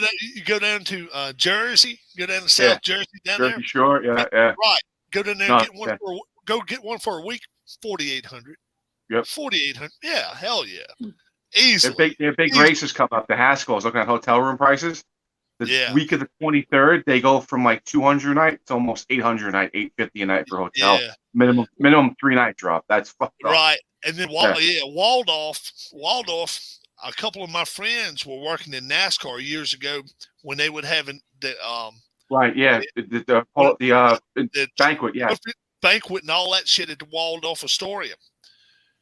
And one of the guys worked for Morgan McLean Racing, Morgan McClure Racing. I'm sorry, the number 4 car, the Kodak car, the yellow Kodak car years ago, and they went up there, and they said Sterling Marlin was invited to get to stay because he was a driver, but his brother-in-law and his wife went up there and stayed with them too, and it cost them $2,700 to stay at the Waldorf one night. And what year was that? Good God. 89, no, way before that, 91, 92. Way back, y'all. Way back. But then it was a year that Dale Earnhardt won a championship, whatever, 92 or 94, okay, 93, 94, something like that. So what happened was a couple of the guys said they went like 8 streets down from Waldorf Astoria, and they got a hotel. I don't forget what was the name of it at all. It was called the Hotel Lexington, Astoria, Hotel Lexington, Astoria, something like that. They got it for like $160 a night or something back then, and they was tickled. They were like, "Shit, yeah, we were They were happy, and they put their car away and parked it away wherever. Didn't have to pay for nothing like that. But they were like, there was no way in hell they were paying $2,700. I don't know how bad it is now with COVID, because I know they're trying to get people to come back into the city because everybody left. Nobody wants to go visit the city. I should look tonight and see what the prices are for the weekend. They might not be that bad because nobody's in the city now. I mean, right. That's the same way it's been in Atlantic City. Atlantic City over the last 2 years, if you wanted to go stay in a hotel down there, if you're willing to play any kind of slots, they'd be like, "Oh shit, we'll put you up. We'll put you up. We don't mind." You'll lock you in here. You're not going to leave. Right. If you're gonna play a couple parlays, we'll send a limo for you. But we got in contact with Cherokee. Deposit $10,000 in our account and give you a free steak dinner. Yeah, right. I called Cherokee, I don't know, a few weeks ago at 11 a.m. 11 a.m. on a Friday. I said, "Do y'all have rooms Friday night and Saturday night?" "Sure we do, Mr. Robert. Come right on. Can we get a single bed and all that?" I don't see where we have a problem with that. Yeah. We got down there. We left an hour later and got down there at 5:00, and they had room for us. All right. I lost you guys. I don't even know what happened. I lost you guys for like 30 seconds. Yeah, you were blinking for a second. And every time you start, you were blinking and you went away. You're back now. Every time you start, your head sideways too, Matt. Well, it's because I'm tilting my phone right side up. And okay. Something, yeah. Yeah, one of my videos. I don't know which video it is, but if you go back and watch, I don't know, it's a couple hundred back. It's actually got me doing like this, and I don't forget. Let's see, how is it? Like this, and so when you first start watching the video, it's like that right there is what's drawing you to watch a video. I'm like, what the hell? So a lot of times I think YouTube picks out the minute or second that they want to do it. So don't be surprised at all if you go to work tomorrow and you feel like, okay, I wonder if our video get posted. It's 2 hours 44 minutes, or 2 hours and 60 minutes, or 2 hours 50 minutes, whatever. And then you look in there and you see Rob's head's upside down. Okay. And yeah, they do that shit to draw people. I found that out because, I was upside down on that video, I think for a grand total maybe 10 seconds. And I had my camera upside down for some reason. I flipped it back over, and they were like, okay, we'll put it This out is the there. thumbnail. The thumbnail we're using. Yeah, that's what we're going to use, because I can decide the thumbnail myself if I want to, but I generally let them decide. That's why sometimes they'll put my YRL poster up there and all that kind of stuff. But yeah, I've been telling Travis. I was telling Travis watch some of this Charlie Brown stuff that the Kwanzaa. I don't know if I ever told you about it before that. Charlie Brown Kwanzaa? Yeah. You gotta, I'm going to get canceled. No, we don't watch it on here. I watch it. It's on YouTube. It's on YouTube. Yeah. It's on YouTube. You just don't want your kids, or you don't want your kids around you, do you, Travis? Is it real? But is it real, or is it like a parody? It's a parody, but it's somebody somebody talking and said, Charlie Brown Kwanzaa. All right. It's funny. It's a Charlie Brown Christmas. I don't know how far you can get into it, Rob, without even dropping out. I don't know how far you can go. Minute 5. Maybe. It's Charlie Brown looks at Lucy. You got any little kids around right now, Matt? No. Charlie Brown looks at Lucy and says, "Bitch, where's my motherfucking money?"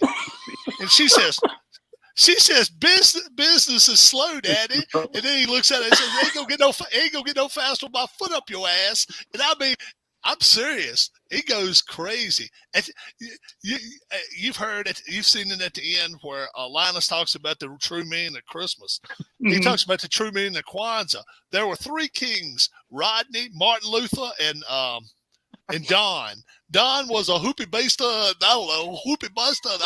It was some funny shit. Yeah, it's about 8 minutes. Travis said he had some guys at work watching it today. Would you say what up? Watched it 4 times? I watched it like 4 times at lunchtime. That's some funny shit. My brother showed it to me years. And they're all doing the voices at work the way they talk all day long. Oh yeah. Business is slow, Daddy. Ain't gonna get no faster with my foot up your ass. Yeah.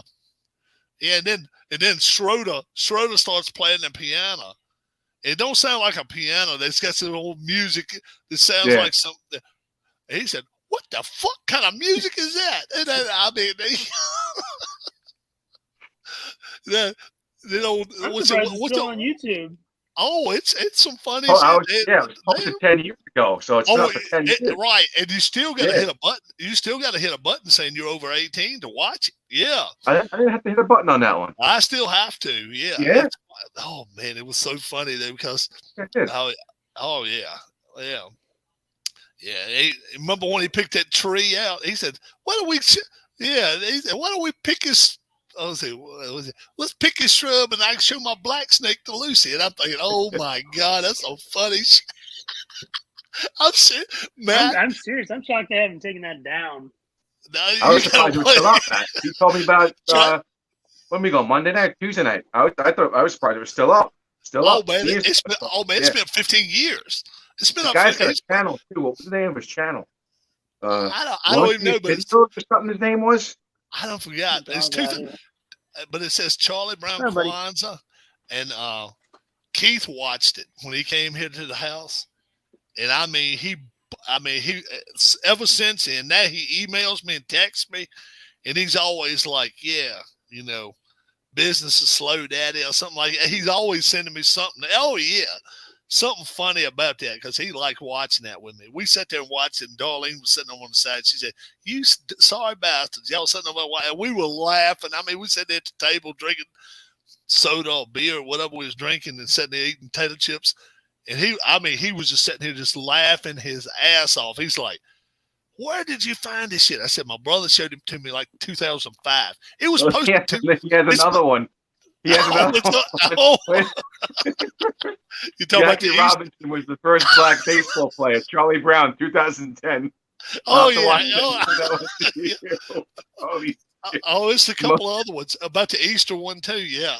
If you read all of them. Just make sure no one's running for public office in this chat before. Oh, exactly. Yeah, make sure nobody. Yeah, you see the Easter one. Travis Wilson running for New York, governor of New York State, was on the Jabroni Network 2 nights ago talking about Charlie Brown Kwanzaa. He just Travis. Okay, folks. Travis Wilson, expected lieutenant government runnee in Long Island, was spotted tonight at his residence watching a dirty video on YouTube.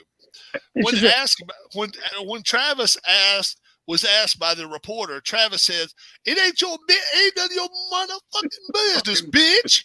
Yeah, and that's there's like a camera shot from like 150 yards away into an open window. You just see Travis watching the video and laughing. Yeah. But he puts out a letter that he condemns with the live that stream kind going of, on in the background. Comedy. It looks about this big because it looks like somebody looking through a damn microscope. Yeah, somebody's looking through telescopes, looking 100 yards away in his house, and you can barely see him, and he's watching this shit, laughing his ass off, drinking a beer, and then you get him to come to the door. He's in his jockey shorts. And they ask him, they say, "Travis, what are you doing tonight?" "Ain't none of your motherfucking business, bitch." And he closes the door in the face. Got like an old English bottle in his hand. Voiced him out for my dead homies and stuck in the door. One shoe on and one shoe off. And he got the other one thrown across the floor and ain't ready to take the other one off, throw it at the person knocking at his damn door. Or yelling at his wife. Oh. Travis ain't married. Travis ain't married, so. Not after this. 300 reporters at my front door. That's some funny stuff. Hey, JJ White says a fart is calling.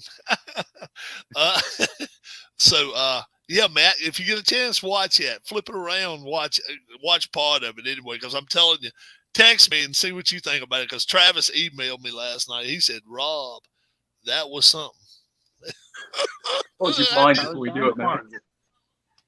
What'd you say? Close your blinds before you watch it. Dude, yeah. Close your blinds. Turn the volume by myself. Turn the volume down because they play the music, but it doesn't. So nobody can hear it.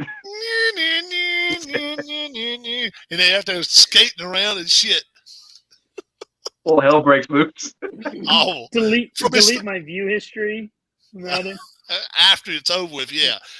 And they go back and turn it on the old gospel network for 4 or 5 views of that before you go to work tomorrow. That way you can't get in there.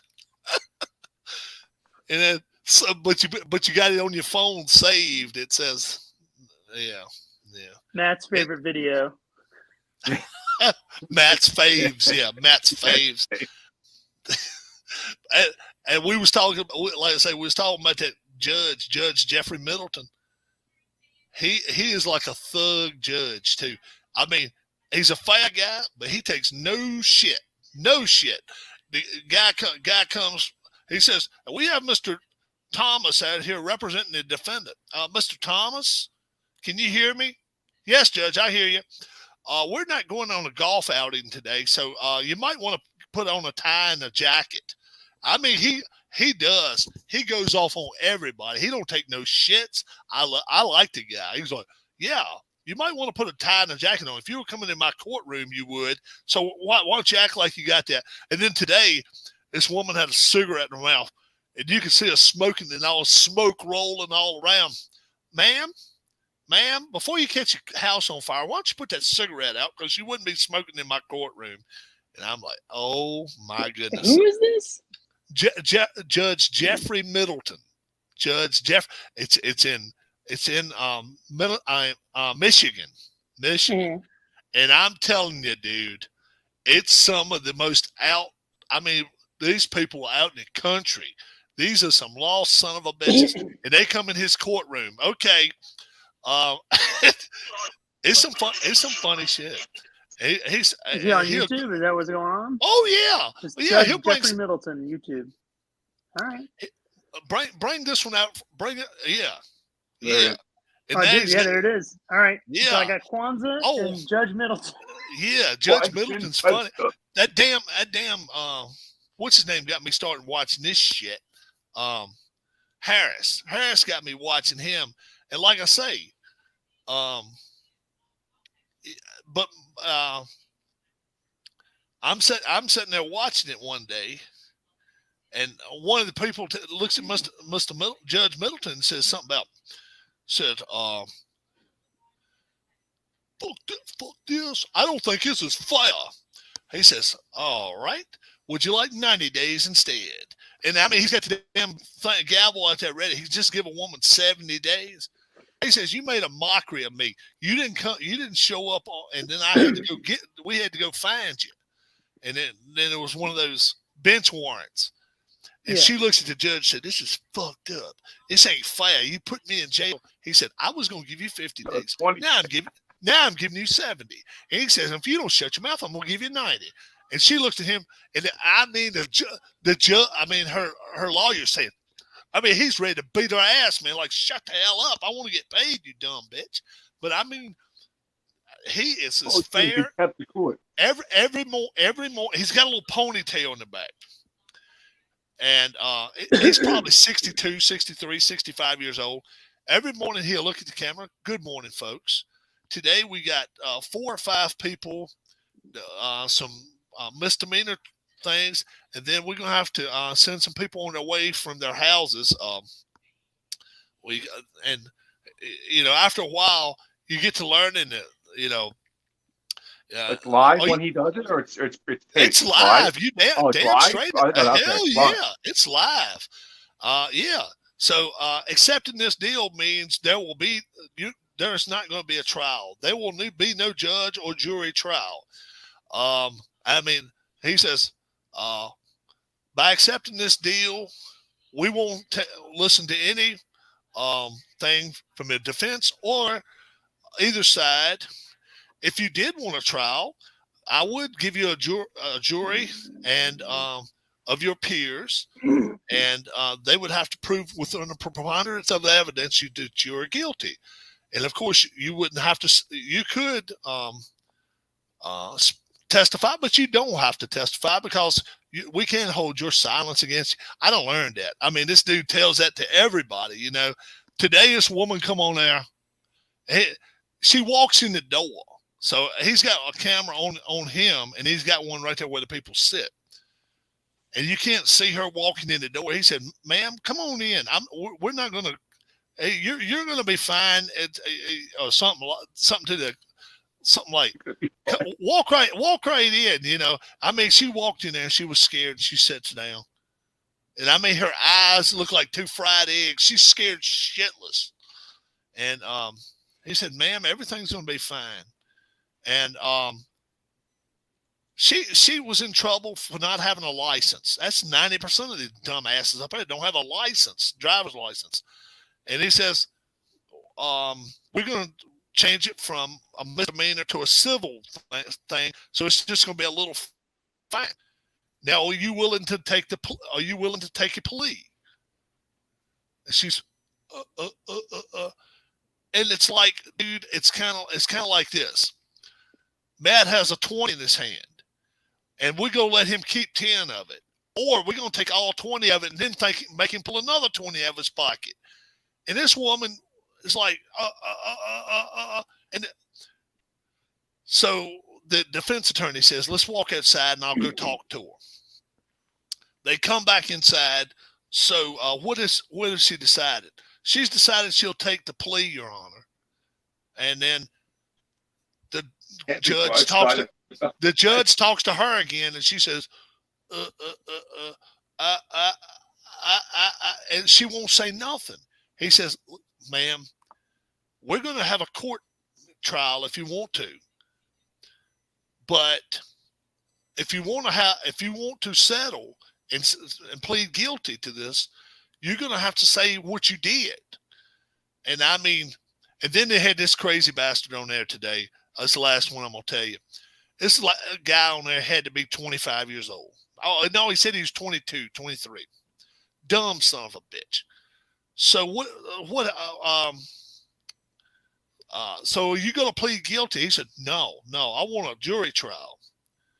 And the judge says, are you sure you want a jury trial? You stole 2 bicycles from Walmart, and we got it on camera. We got it on camera. We see your picture. We see your face. And unless you've got a identical twin, we can tell that's you walking outside the Walmart straight out, not even through a line. He just walked straight the hell out with 2 bikes in his hand.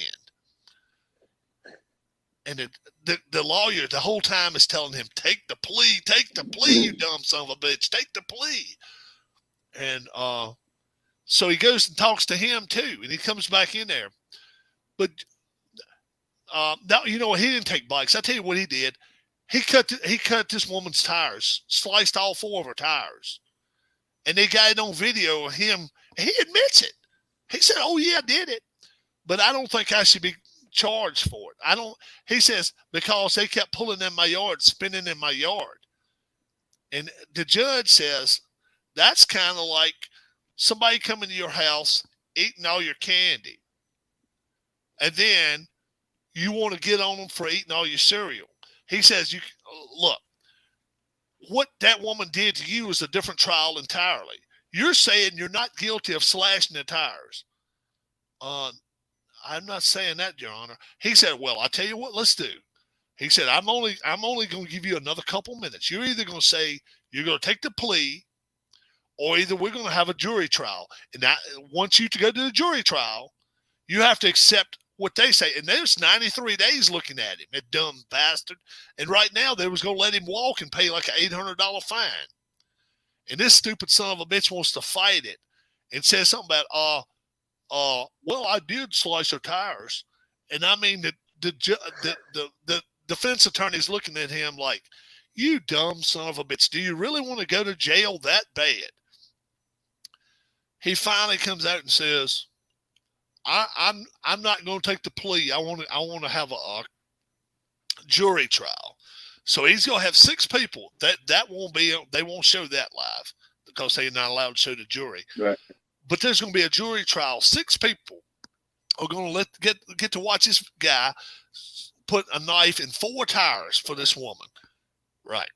And he's saying he's not guilty. And the judge has already said, you're not going to be able to bring up her spinning tires in your yard, none of that shit, because that's totally different. And she's in jail. Irrelevant to what right. This is about. She's in jail for tearing up his property. Yeah, she's in jail for that. He says, and you're not, but and you don't get a 2 pass wrongs, for revenge. 2 wrongs are not going to make that right. Yeah, his ass is going to go to jail. The dumb bastard. He doesn't understand the logic behind. He doesn't understand that there's no correlation between the two. Like there is between your behavior, right? But the law doesn't see it like that. No, all the law sees is you either guilty or not guilty of that crime. Yeah, and it's in his best interest to go pay that woman for her tires and pay the court costs. It was $800 and some. And So what's going to happen? He's going to get 93 days in jail. Then he don't have to pay for those tires. Then she's going to get a civil suit going against his ass to pay for those 4 tires, and she's going to win that case because she's got, preponderance. Yeah, but she'll never collect though. She'll never collect on that. May not. She won't be able to because he probably doesn't own any property where she could put a lien on. He owned that house. He owned that house that she was spending the tires on. Well, then maybe she could. Yeah. But again, he's a dumbass, man. He's an idiot. Dumbass. Yeah, but definitely go back and watch Judge Middleton and let me know what you think about him. I'll do some more football tomorrow. And in fact, I'll let you pick your first game. I'm going to give you a quick rundown of the games I haven't played yet. Air Force, Wisconsin. Oregon, Clemson, Louisiana against Boise State, San Diego State, Utah State, Utah, Minnesota, Baylor, Pitt, Navy, Iowa, Cincinnati, Wake Forest, Kansas State, Kentucky, Houston, and Arkansas. Cincinnati, Wake Forest is the best game, I think. Cincinnati, Wake Forest. All right. Yep. Yeah. I'll get that one out, and I'll have that ready first thing in the morning. I won't. When I play my first game, I don't know what time it'll be tomorrow, but we've been getting storms every evening here. Cincinnati, Wake Forest got it. It's going to be at Wake Forest. What's Wake Forest's record? 1-1, or are they 0-2? I think they're 1-1. Yeah, they beat Michigan last week. They beat Arkansas. They beat Arkansas. Yeah. Lost to Michigan. Yeah. Cincinnati. Cincinnati.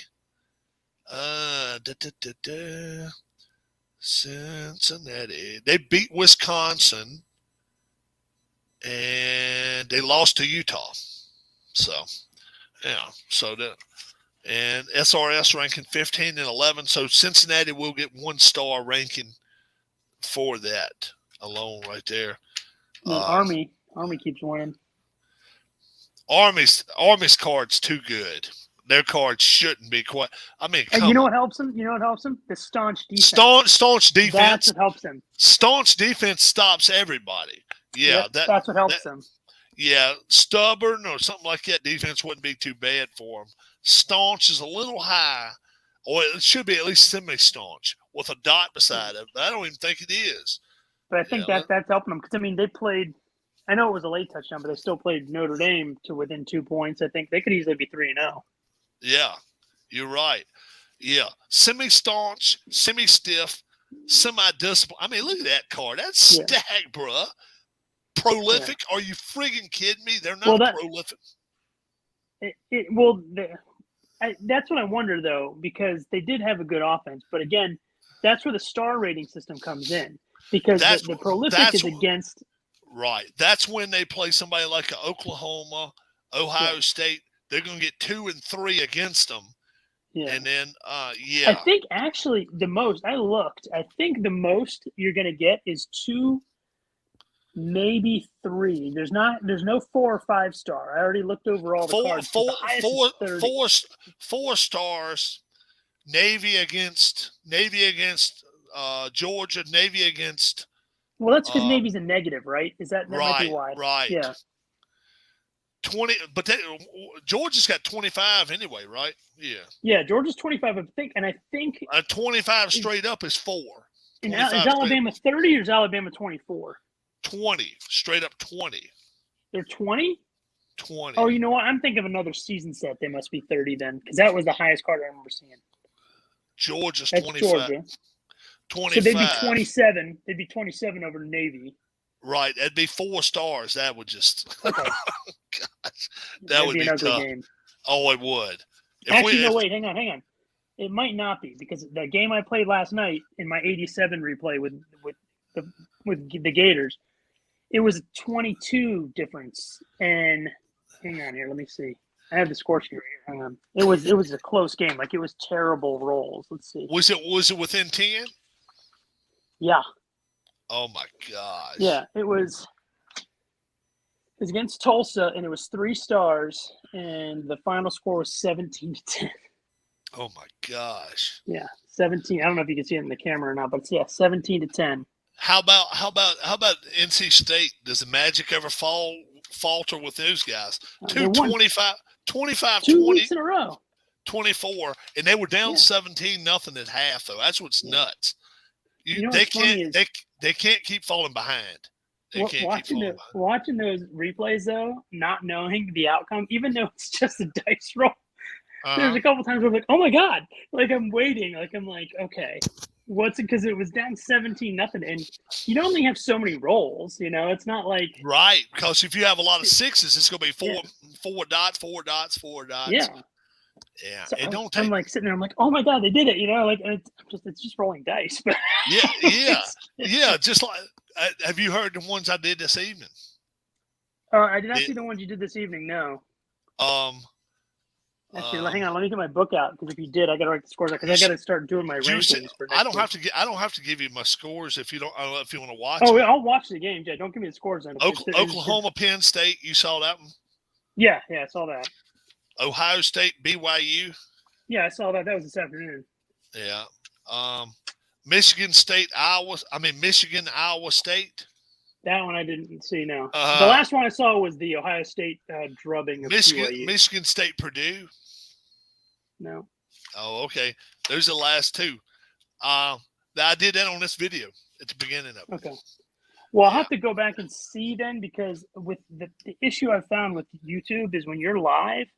Yeah. If you watch any part of your live stream, it'll be in your history as watched, and you can go back and watch it. Oh, okay. Yeah. If you do a live stream and you don't catch it live, YouTube doesn't put it on your channel till 12 hours later.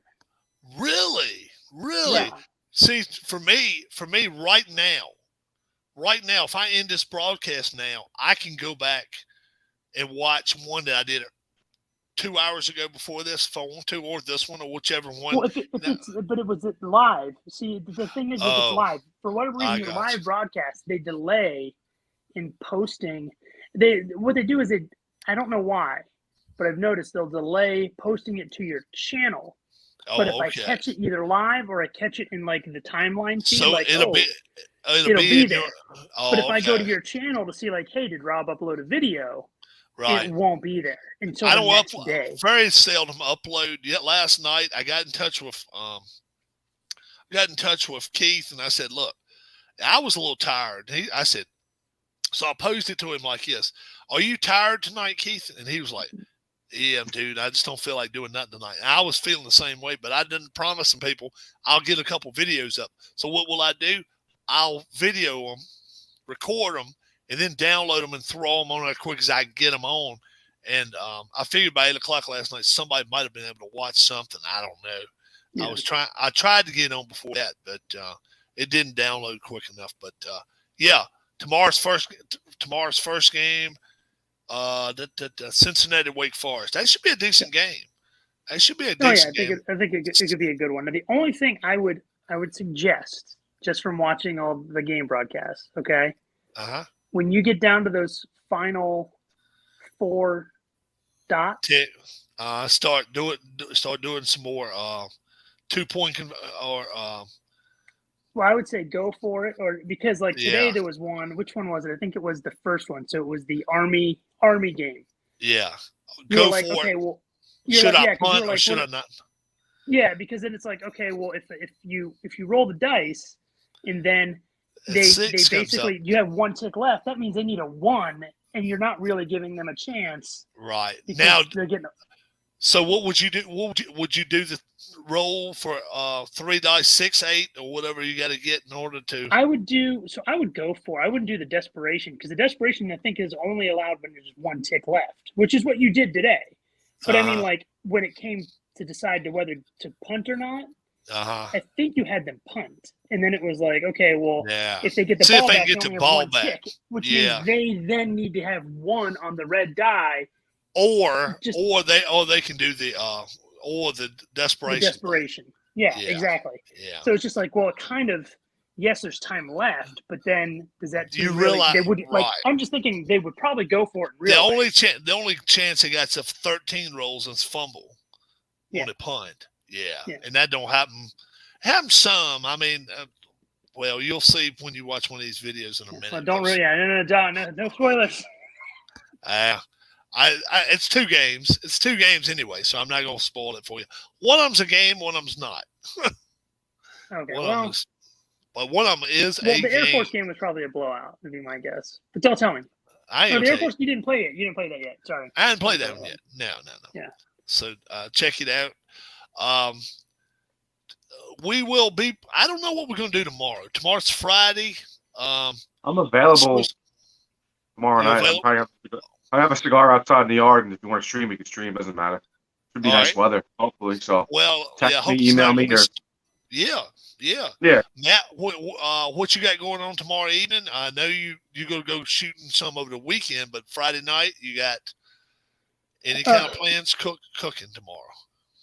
No, I mean, I'll probably do some. I'm be by myself, so I'll probably just do some laundry. I mean, if I don't join the stream, I'll, at least if you're on, I'll throw it on my TV because I have YouTube app on my TV. I'll Sounds just throw good. it on there and watch. What I might do, I might fast drive football first, and then tell people, look, now I'm going to invite you on. Come on in now. That'll work. So I like around the same time.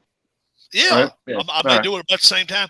If I've got something going on, if you guys don't see me online, you pretty much know me and my wife probably went out and done something. And then if you text me, email me, whatever, I'll get back in touch with you as soon as I see something. I may say out to dinner, date with the wife, whatever. But we're like gypsies. Me and my wife, we don't have any kids. We don't have any animals, pets or nothing. So if we want to pick up and go, we pick up and go, and we don't. Yeah. So we do that moment's notice.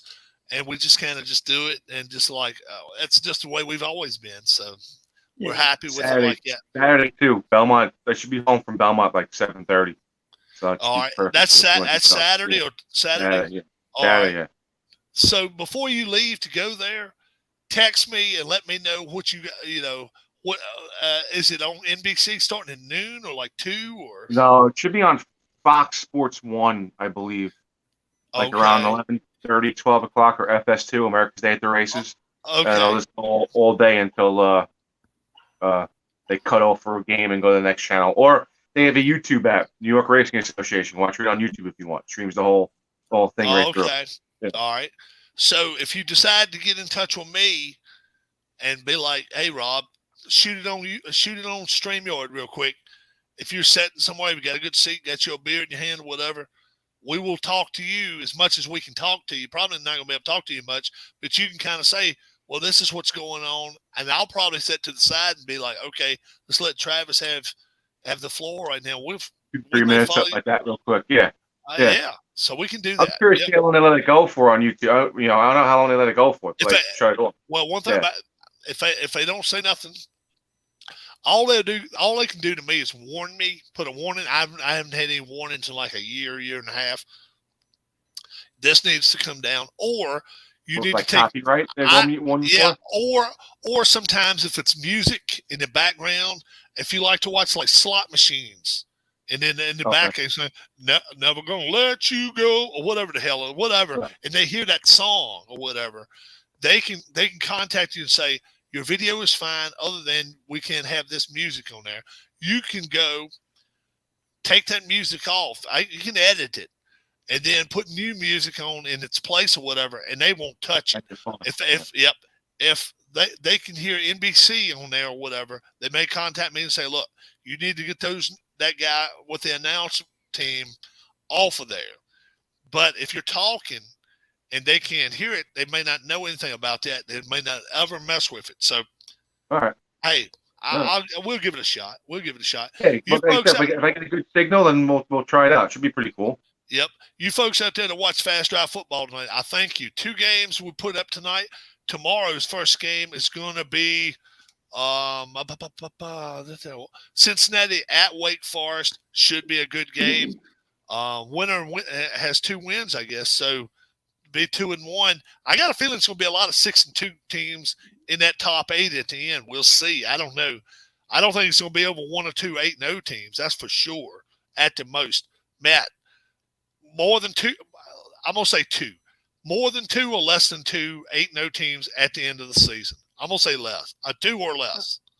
I'll say less only because with the dice rolls and just the law of averages and the luck involved, Ohio State plays. Someone's going to lose. Ohio State plays Oklahoma. It plays Alabama too.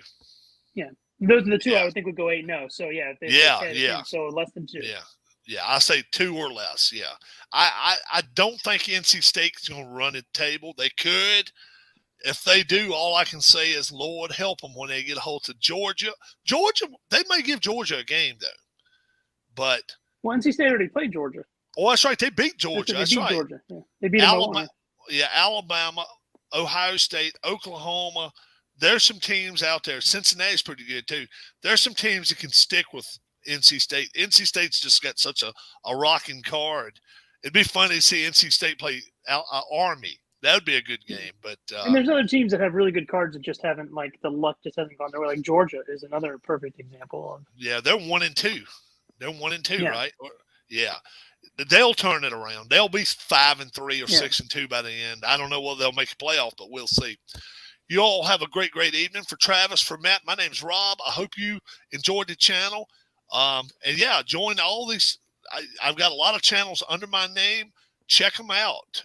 We were talking about a bunch of them tonight. Check out the channels that I like to watch. Just make sure your kids aren't around. Have a good one, guys. God bless. We'll talk to you soon. Bye-bye.